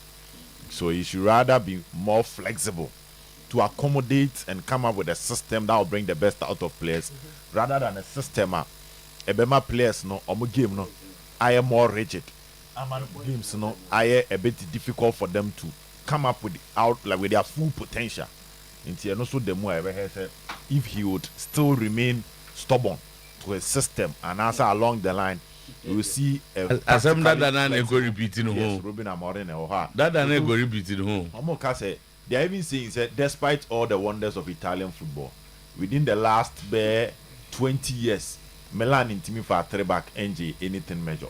And they are even saying that Allegri now a student of 3-back at a point shifted to 4-back. When he said since 1989, 3-back have not survived. Wow. Now Milan. If Amorim was not 3-back, no. Conte the Ajiji League or Italy. Not the 3-back. As against the materials available, who complicate the profile of the players. We are still in the season. Top players in here. So the issue is you are working for a club. You need to understand the financial state of the club. The financial state of the club is so solid to the extent say they are going to get players to suit your system. Okay. And so who rather be say no could be kitchen. Nipa the kitchen or see a diane mano. Wo se wo de onim jollof ya na wo jollof de akokọ na mo de we ni na nipa no so ni se ska no enti anoma na wato agu ho no pe kwa o de be ye aduane a e be se bo a ho ni yie me nya ne se chinchina nchi a me die nie. And if based on that there you are going to complicate wo be try so de adwene be ye jollof e ba ko fa asem aba bo se aduane be ye no asa e de asa enye de ba adwene de ka de bon kwan mo a ka bo se light soup bia ka ho ni be di afiri. Okay. I think that is where they stand. They are at a crossroad as to whether Amorim will adapt and move away from his stubbornness or will still stay glued to his stubbornnness, and eventually we see whether the players will come to the party or will be a different story. In Milan, so them too, and they are but me sure see we'll be getting close to because we'll be watching Amorim with keen interest. Clubs like CSR. Yeah, the man I know about ho chenchen na afia kofa nsem pia ba. Moto elsewhere. And I'm at the board Deportivo La Coruña. Now a lot of images and a free match in Muba. Now the one had to do with the goal Amado the share. Because Moto on the pre-season when you're analyzing a team, normally you don't focus too much on the results. But you look at other key elements. I PMO game no. And these key elements no be sound said the structure of the coach. Any key element now or display or game no. Is it going to be possible so or the best season more by wonders now? Now me to be kai Ebra Amado sign the Monday. The catcher say it is a want not a need. Where I was listing certain players I believe can operate toward the right wing. And one name that I mentioned was Brahim Diaz. Say your position be only obi obetimi aye say adwuma no. And your position be obi obetimi aye kakra ma wo. Nti eduru ho na afa de woni bi kura no first. Ansa na baby obi betimi aye kakra ma no akwa. But Madrid believe in a different thing. I felt they needed Rodri. When we told Madrid fans nankasa, even from yesterday's game, how they are praising Bernardo Silva for his flair, his control, how he dictate the place, how he spread the passes from middle. Just imagine if he's being complemented with Rodri, with a physical support from maybe Aswame and Ibiza. It would have been a different story. But I know what's in America. Just a partner, one man clear. So they have a bomb Madrid this season. Using distance, using space, and using pace. Then or the pace, Mirika, any space near that way chin or the Baba Nejuma. And just a profiling Madrid team, not say the front line of Madrid, players are Omoya Adebia 1v1, but 1v1 no, Omo Diani at the Bontum, and your close space dribbling. On say, Soma Messia, Messi bet me at the ball. Nipa Bamians are not in the Muko. But the Madrid team, the attackers, don't move profile in terms of how they dribble. And yes, sir, ma Vini 1-on-1 not a kind of witchy. And no Botumwa, Wafan Hoko, Kylian Mbappe, Umunisa, Endrick, O profiling is Rodrigo profiling is. So you feel that when teams able close shot, no matter how much, his players will find ways. They will be a bit difficult to meander their way through. But se mo ba wanim na to wachi dia you twatoa your boys in the Bay Jumano. And that is what Jose saw the Madrid. And why you be paying when he had Di Maria, he had Mesut Ozil, he had Cristiano Ronaldo, and he had Benzema. And we be no yeah. And that has been a true belief of the Jose system. And then no I had game no. You person analyze the coin Madrid be fast watch. So to 2 games, 2 players. Was a corner saved by the goalkeeper. Long throw to Brahim Diaz. So the use of space, any pace, SIA, you may be. And to keep on the 2 years, I find that the Deportivo La Coruña for an organized your Brahim Diaz control the ball, take advantage of the space, not the ball. So this is what people should be expecting from Madrid. And this is Brahim Diaz. Imagine Vinicius. Imagine Kylian Mbappe. Imagine Diamonde. So that is what is going to happen. And so far it looks like just a tiny players in the system na see. People or Madrid fans should expect teams to attack Madrid. Let them build their self-confidence to the extent that they will feel so you bet me on my ball. And who pe coach on him side any back where Didier Deschamps. World Cup is such a key France. At some point in time, because of France superstars, but teams were taking the game to France. But before you realize, within a twinkle of an eye, one chance, not the ball not to net. And this is going to be the Jose football, and the Madrid fans will embrace themselves for what is happening. Your bottom and the Jose football. Okay. Lastly, when you say the baby, attention, let's go Madrid for training grounds. They say El Chingrito, Madrid for no, and a master for no. To a more report, the Bamu Soja Gumua. Say they paint a bad side of the Rodri and the William Alvarez transfer. Whilst Ja Moreno Mono and the other guys, no Mundo Deportivo Mona more Bassa Pruno no story on the banner idea. Emma Oya Bassa Chitain, Yonya Gide said the deal will happen. And Yahoo videos of and no day. Alvarez training and then to SRD Alvarez training Rabon and San Fambribio. Now news near banning in IHS say almost target is still Alvarez. No one, no other player. Number 2, Barca news from some reports said boy no, he's with them in person, but his soul and heart is not with them. Number 2, so much that I could channel on my fast here, boy and us were seeing it trust be as a training obey what's in one could chirebi. And I say on can whom koni pebim and I say adiana or you know just because I saw ye but how the players are bonding with each other no omo hu say nubi na Alvarez here and they are trying to say so, okay, that creates the opportunity that the boy will still fight his way to come to Barcelona. And Mr. Otuo Rodri the also updating here say almost had the bid for call. It's been reported in England £55 million. Man City for say derby, £55 million, which is around 65 million euros. Man City for when it comes to the Rodri bidder. It's also getting interesting. Especially how these two players are Barca who say if they get them, it's going to take them to the next level.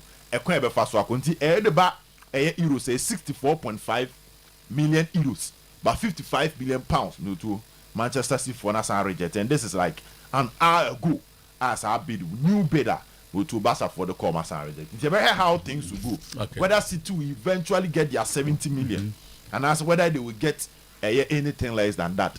But it looks like City from you too. And they are making things very, very difficult for Barcelona. Right. So. Mackenzie say, once Jibo, I've not talked about Tijani Randes. Oba England, I'm fat, but I say Milan plenty. Or in Patroni. And then Tijani Randes, Oba Milan. Oh, so Finland about. Oh, how do you know? Namu. Oh, the big patch. I said we did. I said we did. Then I'm Obi a message for fan. Oh, unse was say, one of the buy. Oh, Mackenzie. Oh, you number. And then over Jamaica. Oh, you number. Because of Cameroon. Oba Manchester City. The born no born in Meland na a yard na near can wasem and the city for buy so boy city for who ye and Omodiska Cassia Beton and I'm a boy. Then he came to city. Meland is who of you. The empty of city. And the boy no born in Meland. And you were analyze player and as a being a Milan fan. So analyze player because one can was as a buyer went me. No, the question on she was it be move by coach or the question no famra and the question Mackenzie Mackenzie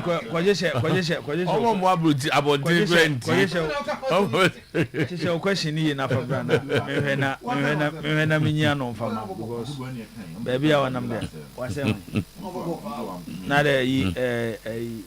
Manchester City or current coach Pep Guardiola. Now they who players Pep Guardiola not to us on pero.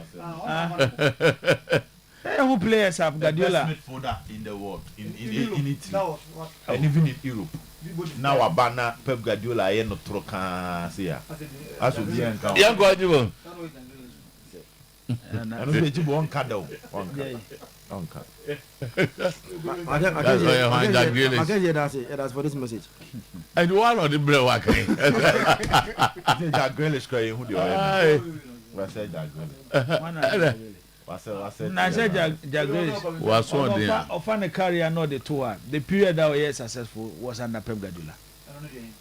He won the Champions League. And now the Jaguars won the Champions League. Yeah, and he was instrumental in the Pep Guardiola team. No, he was. Off the pitch lifestyle. And I had Jaguars. So why do you come here to say Pep Guardiola said? And Guardiola and the Tons have on a manager no coincidence. On the night club. Tijan Randes. On every now see any players to Guardiola are taking a full season. We integrate them into the Manchester City team. Meboa. One thing I have several is Guardiola to me to player. Not in kakrank and some of the nation. If another season about Guardiola and your coach Bima, why do you come back to say so? Was saying also the same person to Naga Guardiola to me to player ba not the kakrank no man and your mommy not. I know I'm Ronaldo. Yes, I'm Mamenka. I know Ronaldo. Other one Wakai.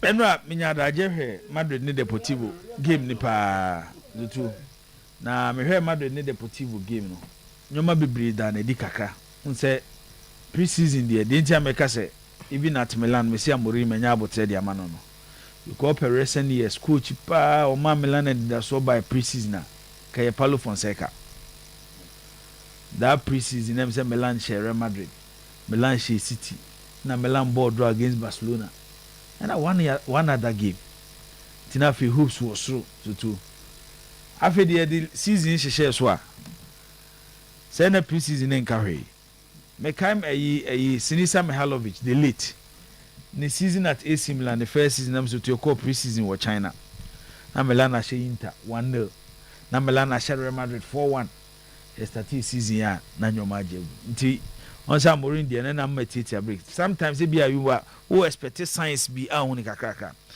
And I remember game no me interest near about the score line. By how Mourinho wants to set up his team normal body this season. The two a back to controlling ego or Real Madrid dressing room.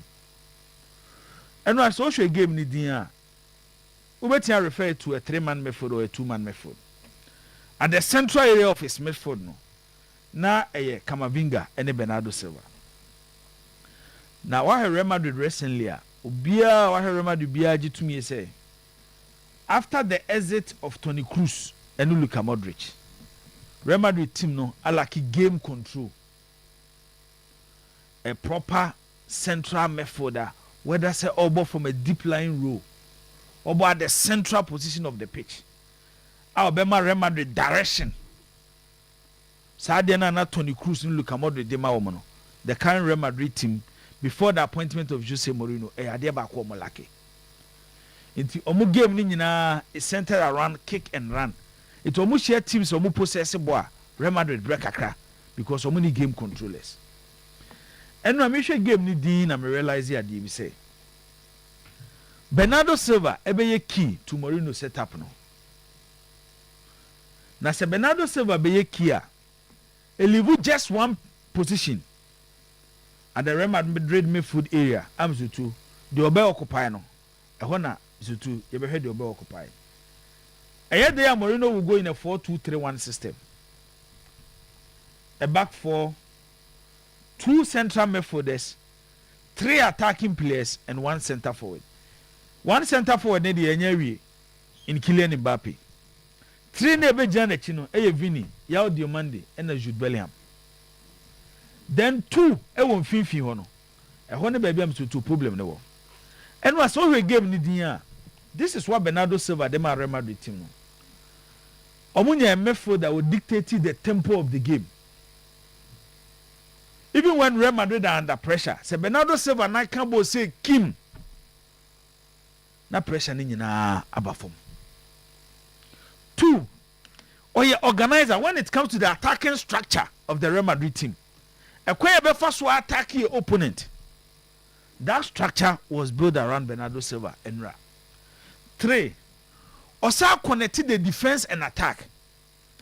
Yaka say mefu de be connected defense and attacker.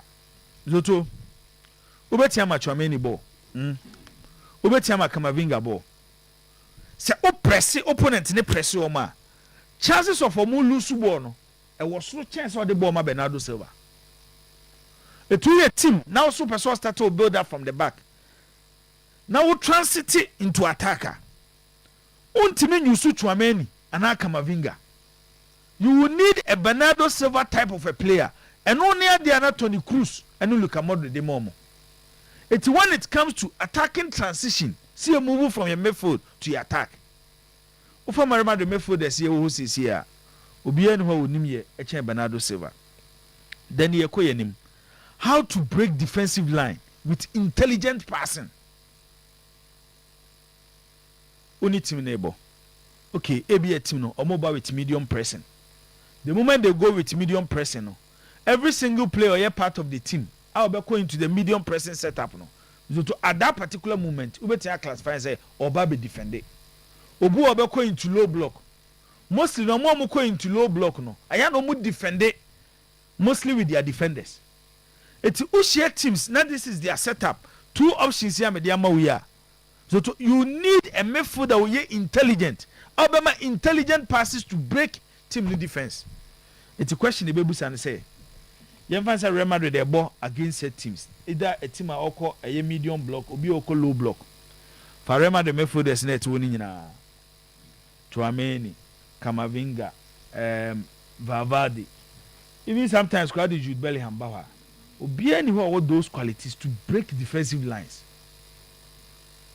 The owo Bernardo Silva. And so to the last one, Enra or Jeboa or the calmness bar, you could clearly see a leader on the pitch. You need somebody to be your second coach on the pitch. Time I look at Modric if you remember no. Remember the players need be bad on Tino Mobekasa or Massim Yinan say it's not about what or offer on the pitch.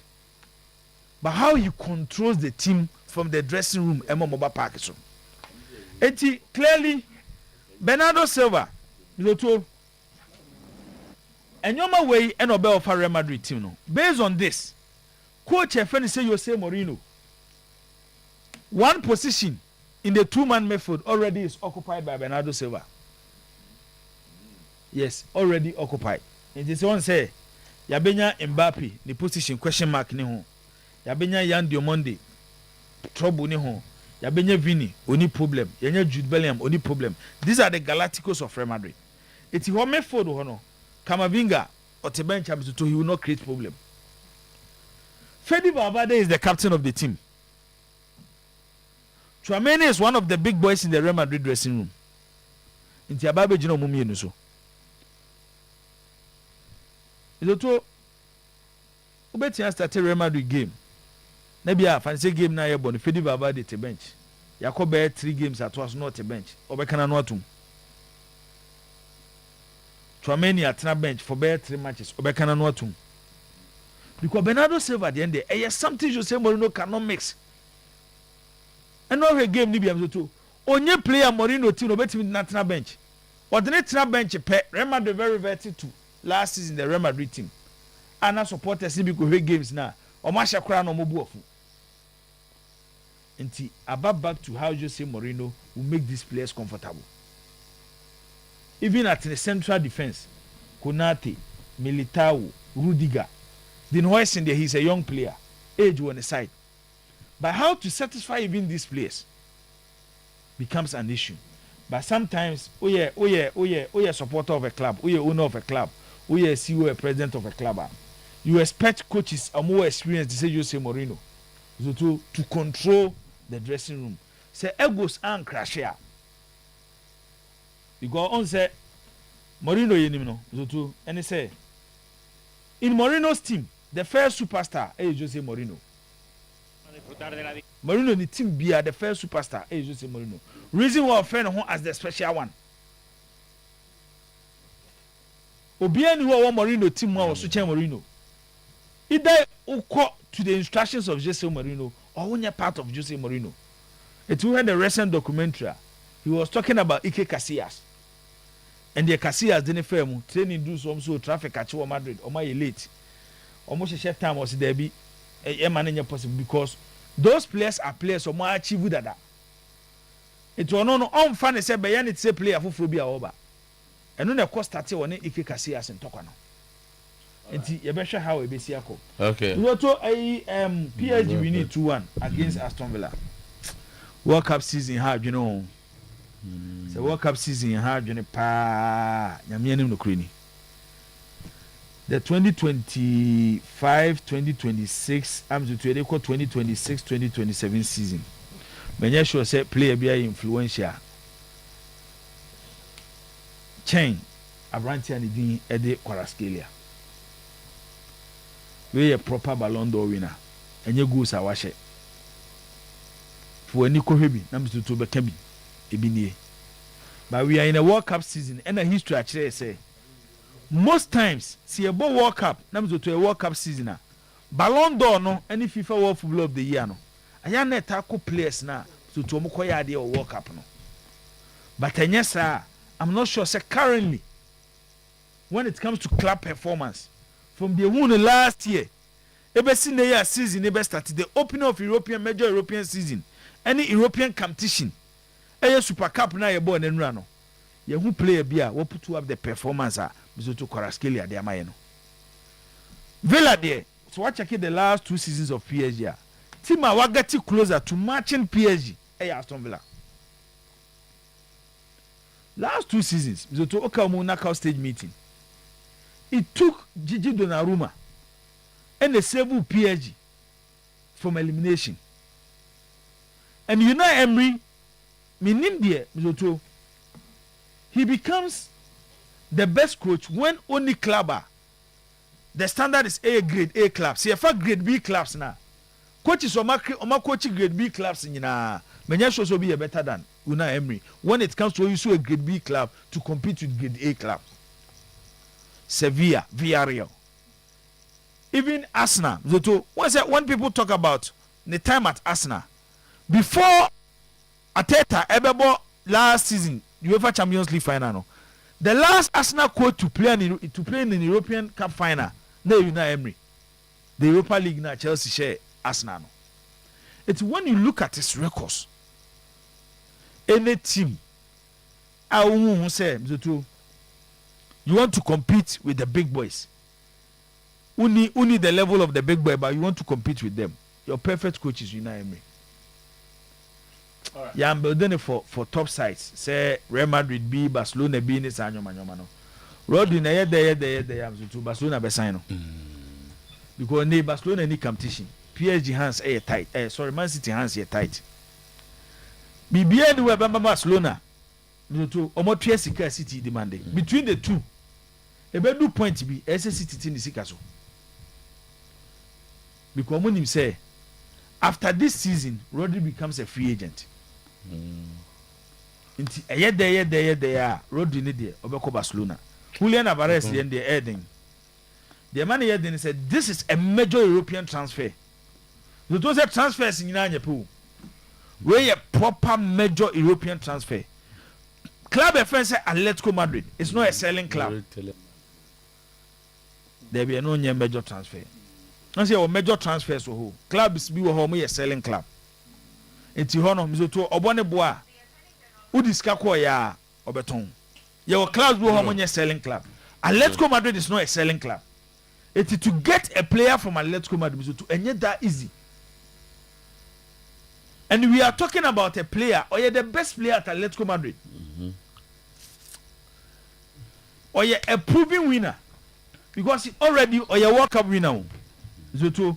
And then or a grade A striker. Eti sa Atletico Madrid ego omosem say na Barcelona fan say Kim. Psychologically at the Atletico Madrid crab from how they will even compete with Barcelona and Real Madrid in the Spanish La Liga. Eti one has had transfer with Zoto ebe quiet to the last minute. Now quiet to the last minute based on how Atletico Madrid okay. One Hana Alvarez one call this season, possibly next season, and they be able move to club friends in Barcelona. It's a better how and Yoma Esiko. Say no so enjoy Kumo Kaka. The Fabregas or Yejuma. He's not doing bad. At least who say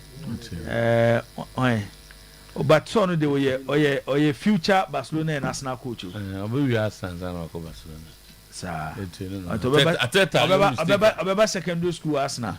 No akwa University of Barcelona. At least for some ball ma. One-sided. And I'm here. One-sided. One-sided say. Say. Boss and they one. Body. Least man you winning on penalty. I say one-sided. And you one-sided. Now no who hear Malaga so full and game no. And I want who they see. See a ball and we the record. You move him by. Abeloa. I say you move him no more flight times was. I was on call back. So the protest in your account was one here na flight here to you. Oh, Malaga for. And Tina Bon so full and for no. I no more call back. I no more call back. Bon so as you about penalties. Oh. And now you for Malaga for no call far pull back empty net. No more select two more players empty pool. No 5 players into be a boss or be a bar no so we someone there no magic. I'm all record of score line. Bawo Mistrust. Ministry of Sports and Recreation provides evidence of payment as they suspect the FA push the girls to openly demand for their monies. And Tama, detective some anomalies be born. The patcho fato so say Osha when we say signatures no ebisi se ebi wonso so a nipa ba kona no the signature no na ensoso ye bebre ababa muti eno binum na ya indicate no ena Tama signatures no problem so abnormal in there ebi your signatures no yan fa ne say bia Sometymer say na wo signature no sheet back so ɛsesa different from another sheet back so ebi a per diem sika deɛ no sesa from ebi a winning bonus so deɛ no ɛne saa no mano na o ma bɛka sɛ John man san sɛ edin na ɛwɔ hɔ na ebi obi me fa ne sɛ Susan Amadua player $700 say be a signature ye hu never kwa sheet for so no the same name no e o ye player na signature different okay there no crowd there eno no ye eno there say player no complaining so be forge na signature obu aga so nsan de mo mfa for nhyɛ ni mu obetima ba sɛ mo o just ka bi wa account you na on account aga me mazaki to age me di ama me obetima sign signature the only challenge is how players now because so far senya no they are very difficult for anybody to call it abnormally abroad for now can but also analyze issue you can also raise Matthias but I'm just say bi obi say man sign a sign me my case near very strong but make my guys say everybody no makasa Tama wo de everybody do no na senka obetimi di baako bon betimi di baako na to so a bon say everybody do kro na no na asa me I agree but I'm saying answer na betimi question say BBS no just say obi complaining say I did not sign this I did not receive any money but Mr. Otuo this is a document this is a document provided for the public and this is national thing. Every single Ghanaian will interest will because they are buying the finance. Are buying Susika Ghana Fusika. So what I'm just saying. It is all the document Babon thing.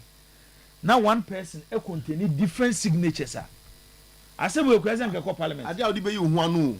Where is the national? Yes. Young Fobio. These are going to be inside about community. That's what you say. My name Tom Printed. There was no one the option of Tom Print. No. Okwa na be decide say me Tom Print. It would just imagine say a ministry of education. When you creative for nurses and footballers. Footballers. But what I'm saying is say now the footballers almost say Mr. check ni na. One side check question Tom Print. Probably you don't get what I'm saying. Footballers na sign. Now the footballers me because of obu aga on say choba sam. 18 years say won timi sign am so to Tom Print. Ono was what na say won timi ko bank so to oko bank everybody now signature the gap is a bit oko bank na signature the open account no so to open account no now either you are going to withdraw or deposit na your withdrawal sheet or deposit sheet now we sign signature na so to anything closer to the bank na one so to you catch us yentimi nyama yentimi no the same signature same dem so to we auditor general audit yes sa sheet we for me maji bi da che da bu kasi waji bi example obi ma me ko say na dey bre no so on sign obi ma ye dey o ma me je na dey bre senior journalist eno sa no me sign me signature eno sa no ye nipa no me so to ye busa no o say sometime amejema na me gan ya keep record say nipa na na ma say you have come back to where I'm saying that say any complainant ye ni obi o ho a o ma obi je bre and this could be a player ya ye boni dia so ma anye ana me nsa nka msika but say case na cause no obi nsa nka msika case na kan yo say what is happening now obi anga say my money did not come a player sir o mama bonti to say yentu omuka ti on ba scan my o ma signature for ya scan my signature omu nyina na signature me ensem then you release the team now this scanning my then you find problem with that no the date no boy no you twam date ni asem no ntia say you as a public administrator a student of public administration unimi say we sign ubo date na say problem ba ho a na say we correct here we sign signature against it the date no dey to but mo for date no to put it on record the omukata no pedi asem ya nim in terms of the issues that they raise no we want the Bible some the bad no, so they are telling Ghanaians the things that Omayama man on Oma would you be one of the problem? You understand? Per diem room, check it. They stated per diem in it. It is to assign better chance. Players now raise issues. No, there are some per diem and yeah, you. Issue. What's okay, you know? The ministry need to buy issues are SCC Egypt matching and some games be and your tournament to 205 in some and the ministry number say issues need to be raising. It be evidence in here. Tiasem no mokano. It be evidence in here. Na per diem chrome raising. Per them $700 you try my players no our master sign this was attached to the ministry release on the bible auditor general report it almost of cheap players say some na mo kan mo boa so tote almost of cheap players release na mo the bible mo boa sika na mo kan dey try ma mo na say the evidence ba na player ba ko the signature ba ko na mana ba ko na yen kwadi sika wo ministry sign yeah, Captain, I challenge your position on stroke on GC. On for document, no signature sign. But the strong make us say. Two different it's wrong. It's wrong. It is general manager. All the can ban no more the two other men. The way you do, you back as I don't know.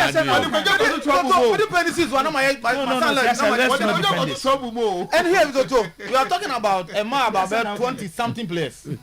Only 3 na issue about 20 something players. You see the point? So here no, I we on the ministry do any buy maybe too early. A man on my back. I'm can't double the buy and you know correct. Okay. So we have to wait until you tell us for man say the ministry do buy on my can't say. Yeah, but the Harry Edia Bay is a journalistic way. Of course, because so even before Cray man baby no. Until you saw say who abnormalities. Our signature. Nipa me no sign different signature. Yes. And na mama wo be catch us wo da bi adu baby aside signature for. Because on the banker, bank the auditors e be kwa audit. Uchuro 226. Na mizoto when your problem. Signature dey say sign. And your signature kra wo mizoto. These are documents one sem ne ka no. And who obi a mizoto. A date roy. Date say the pen afom sa. Date no o de pen afem. Ah. Date baako. 26 ni hwe na hwe August ni so without anybody signing against it when you normal in here what happened yes see from 26 to 7 August and mpekọ na mistake na 25 to 6 August yagi to tie and correct is it no documents bank document bank na go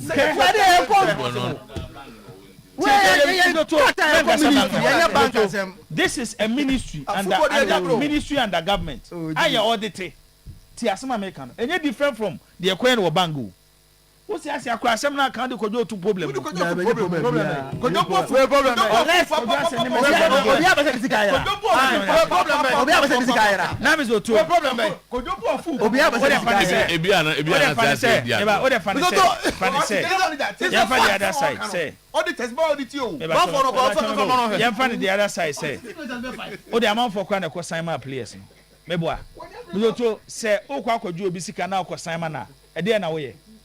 Enya sign for enya for ukọ sign obi ade ama na kwaji ni sika ukọ ya asema sign wa bre nya odin ehfa ne yes ade we eti what the ministry dey about is totally wrong.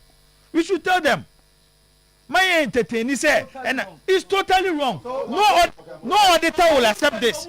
If this is the only evidence me dem enye so much I don't have any problem. But what I'm saying is at the end evidence no me dey be kire ye no. If we are using the two sheets, then we need more clarification. So Siasia, let's stop Tete. In football, in or you identify and say Misotoni or Dinisika. Sometimes you not pay attention to the signature. That's not okay. Uni maybe omujina. Kwajo ni msati siasia. Onse de bafo, onse za kitoni. Ana sika u yade ma is against une muni. Edu bana so dia so the pen na so sign out there. No sir. Near some people for no some for. Bank there, you don't work there. I tell them for them say Oh, a friend consolidated bank. Now me because your signature me sign or honor. Signature they use that against the honor. And that they all pay particular attention to it. And they are not there. Me qua meaning say. And me signature. And I say me fill document here. I don't cover here. Me that signature. A year me says a signature near. The document be a year serious that they are sign. Yes, I wouldn't say sheet you are sheet you are providing. If this is the only evidence that they have, that's the auditors, Bema. They can even invite the players. One thing you are forgetting is any of be personal money. I know. Any of be personal money. Every single penny I best spend it in the name of Omaino is accountable for. And see, I'm trying to say, player no ba, waji sheet 1, was sign signature way. Waji sheet 2, was sign signature for. No, you shouldn't accept it. No, because according to test, they will ask questions. For example, the first money battle, the first payment, 1,300, was done on 29 July 2006. And the $700 was done on 11th August 2006. Yes, sir. Me first payment on the 29th of July 2006. And the second one 11th August 2006. That's it. Daba kuna oko ya na shit me no we different signature. Oko 11th August no. Meba oko 11th August no. Ye froze akito. And your mouth sheet. Also one who say Osika the amount. Now we sign with signature. Okay. And now call 26 August. And your mouth another sheet. The same Zakito. We send them with the same signature. Is that what you are trying to tell us? I ain't funny yes I do it. Remember that music era. Maybe that's how it's supposed to be done to find. But you move away from almost years ago. And in Omuntia, to the accountant and answer the finance officer no I do no cost. Yes, sir. I'm a buying sick a benefit video. Say a buying need to your education sema. He makes sure say the right thing is done. No, no, or not so what is going signature order. What was different about them? A 2% different one. There be also different one because of their account for. Make it all the amount. It was a different one. You shouldn't accept it. Be fair. Two different people. Ministry accountant. Then we one person. We one person about them. We have a signed document on 29th. So my office on 29th. I have a signed carta, different one, and I'm a call. Then I came back on 11th of August. Say different sheet, say me sign. How will you be able to detect say the me sign on 11th no? And the same in other words, every single ministry, you were the director general. You present two way in the man. It's a director general and I said yes, sir. That's what I say. Payments in no, no man in our copy paper. If a man is in Tuamoka, not this is the evidence, then evidence no more the brain. There are a lot of questions. Committee be no best to minister the work of 2 money so more. Minister we want to talk baby. How can you do this? Ana me say, and there we are, ye befre, everybody. Who can you do this? Who TV has to signature no. Ana mark establish action no opening. In other words, that's way. The main issue we are the main issue from it. There's a serious issue. How the evidence about? Evidence in the evidence ministry, you know. There's a big problem, big lie. Being told Ghanaians by the ministry. No way. Where is an issue that we should be in the issue? The main issue, no. What are we? What are we? So we are. Don't come there, ba. I mean, we are the money. Kotoko terminate Prince Bedu's contract after only 6 months with the club. But legend Safu Jamfi says, I like Prince Bedu. The way he play. I even wanted to go to the park and carry him. Kotoko legend, Safu Jamfi. Ninyakwa mimnyani sesi akwa mepeja naswa. Hey, kwasi abo zebi na mpeno. Hey, menya jino mekono okwa ko chena ade kakra. Mi hu biache. Ninyakwa mimnyani sesi akwa mepeja naswa. Hey, Hey, me kwasi abo se bi na mpeno. Hey, menya jiro me kono okra ko che na ade kakra. Me hu bi ache. Player say bi okotoko no. Me hu bi ache. Because me I won say the way adna osi etaki ye ni na ho de nsem no. Me say bi na mpeno. Enti menya je no mai. You are to say no ani ade pa. Awura de time or 2 years apeja ne nsa no. Na me nya park no zu kran kam. Wow, come this no. Because I'm kwasi abo no bi si ana na me bo.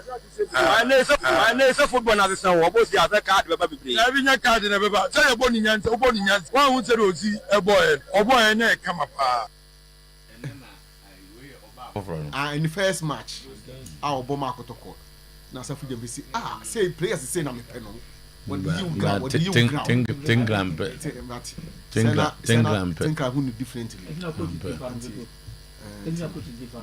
Maybe as someone young can be the best player. Unfortunately, I think like around and the services is no more needed. Our Santi Kotoko. It's only contract cancelled. I want to say that. The Director General of Sports Authority. But where we? Oh, hit time, no hurt, no. Maybe back on the veteran man, some time. The interesting way was a Basiana bang for near the name. Mammy, let me read from here. The member maybe quick one here. Okay. Was it the question? How sure are we that the release in the first place is coming from the players? What authenticates the matter? Bright Brown. The letter, okay. Also, there is no case. Let's stop creating problems where there is none. Unless the players say they didn't accept the said monies, no one can argue for them. There's no case. Let's stop creating problems. Okay. Siasia is overly defensive politically. If this abnormally had happened during MPP's era, they would have gone haywire.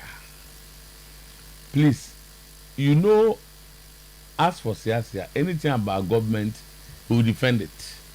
If it was previous government, you will see how he will talk. Yeah, we had Siasia will defend anything. Another Michael, Siasia will defend anything because of politics. Percy say the discussion here is about the payment of the money, not the work of auditors. Why is Jibo thinking for the auditors? Pius, please don't bring Siasia on the sports show again. Let him stay with the morning show where they do politics to do this for NDC. I disagree with Jibo on this issue. If the players signed and took the money, then there is no issue. Jibo is being too expensive. Auditors confirm payer and receiver when there are doubts. On and on and on. I heard it. More, my mom for our interest. What you know, have to go where? If you ask, and maybe see how you let it be like that. Two different suggestions or opinion and go for Eddie, but people are attacking Jibo. Jibo, people are coming here, but we'll be to say no, they are giving their opinions about Mizoto, I challenge anybody under MPP, may criticize anything on MPP government or Monfabra. Some years I'm not blood on record everything, people listen Fabra. But the fact of the matter is that as some it happens, some of you go through your movie and it can happen like that. So and you're defending any idea. I'll always be on the sports show because me sports me morning show. And cause or can count say your man go ball manopa. I can say go ball. In other words, I was talking about the time you cry issue by it's not correct because guys because I'm match. And I know 5 p.m. I game almost every time another passage to the World Cup in Brazil. Me free say I'm concentrate on no. Okay. And no more. Now me sports authority the international the buy so too. You for Frankra on the scar Ghana Konya and World Cup you. We say as until say if there is one signal Ghanaians don't take serious. It is the type of signal you sign and take money. I'm there. Who is going to some of us hanging qua? Who won't remember but bring my money. Bring my money. I give you and I'm buying there. What to our Mojis can you should insist that they do the right thing. Young Povankra, not someone walking spot on with the two. So Ghana is serious nation, a person in football. You develop here. You person in various stadia. Up to your German rotten. Say it to me, I bring them to that standard. At least they had the opportunity to go to the US, Canada, Mexico. They saw and then who. Umba can't want some come. But Canada near they come the F4 near Koto hard body at the Ama Arifis. And that has been the trend. First one, Tata. Second, hard bodies. Mr. Otuo, I see a put scan into proper use. Sports authority cried, said that in Ipakoyo. I'm the regional directors. No, I saw about 4 or 5 of them. Said that I'm going to I know, say, and the government at Yom Kore. Yes. So, I know, something said the Speaker of Parliament, Ghana, in football, no, can who say, Obia, Bibi, in football. Okay. Obia, Bibi. Right. But how do you take the right decisions to run in football? Every day, day and out, your football and run it down. That's it. And Obia Kasebia. So I think it's the sports authority, and you can. Now, first can be part of the money. Okay. And could develop. Some say they engaging government. But I want food for engagement. Also, some people are senior research. Then some people are lazy, careless in signing. Have you noticed the 2 allowances claim sheets are not the same? Yeah. The first sheet is sourced from the GFA, and the second is a ministry sheet. Okay. And your mom family to back with GFA, the other ministry. Uncle the same people. I think you had the crop. Back with GFA for and the Bamom says about ministry. We name ministry there. Now we are GFA there. Okay, Amos, that's Amos.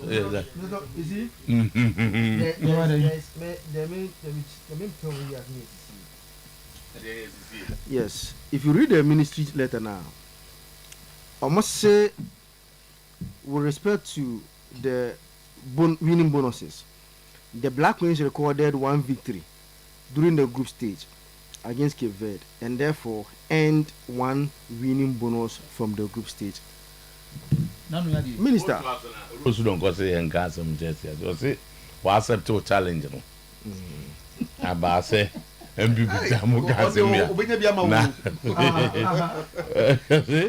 please, who are those sending my thoughts about Asia? Please advise Asia not to throw in that challenge. I have accepted anyway. There are many videos and statements that show his bias, and we will produce them in due course. You see, mempe mra ishamo kofi. Ne go do ko na so dia and they are different. Ministry as way back any GFA as way back in 2010. Ba for so be kaya.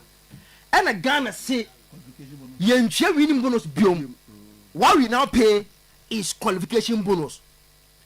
And you go 2010, near say about 3 matches, and Kavin does an issue this year. No, we won only 1 match, but they were giving 3 matches as qualification bonus. Minister, what are you telling us? Man, they won 1 match. Yes, you winning 1 match, but did they qualify or not? Minister, you can't give them winning bonus. You have to pay qualification bonus. You pay. We are not here for blacks. Debbie, it was all across all. Okay, continue the U17 ko Azerbaijan. Minister, but Obekaya and issue ni ba no be clarify say. Yeah. Yentia yam mo musa as can say yentia winning bonus biom. We now pay qualification bonus. Minister. Mama unya Minister of Blasters yesrew. Mano, go and give them their money. Mano, who obey the winning bonus, bro, man, they should reject it. They are entitled to qualification bonus. There be a million, or something more process winning bonus or no. And see, I catch the minister, no problem, you are paying qualification bonus and you're winning bonus. Okay. Because that is the rules that you've set now. So we no longer pay winning bonus and qualification bonus. Now, I get Egypt. say minister Bacho say you didn't plan on their winning bonus. What is he say? I make it bad for us. I don't want kind issue na woman I say nka minister catch Ghana for say man winning bonus on request against Egypt no. They didn't budget for it. I think man go born. Me am go to winning bonus for man. What is the minister telling us? No, minister, I understand. Kofi Adams, honorable. No, you are disappointing Ghanaians. You are disappointing Ghanaians. Okay. I'm be minister nano. Na almost so almost a mediocre maybe. Na almost the entia, almost jitum say. Release the name as and come the Babontin. But the entia, the two, release the Babontin say. Try, doma ho din nyina try sen ko be engage minister no. But try emfa. Eno na mama amabeka sem no. Nti de ohu ye na na abusa ho asem na ye authentic. Black Queens man nyina na aka bom. Eno de release na Babontin. Second one de abe no say. They say minister ni twan through. Say. Call camp from 11th of July. No mo person busa minister and say adana per dem no mutua no eye from 26 July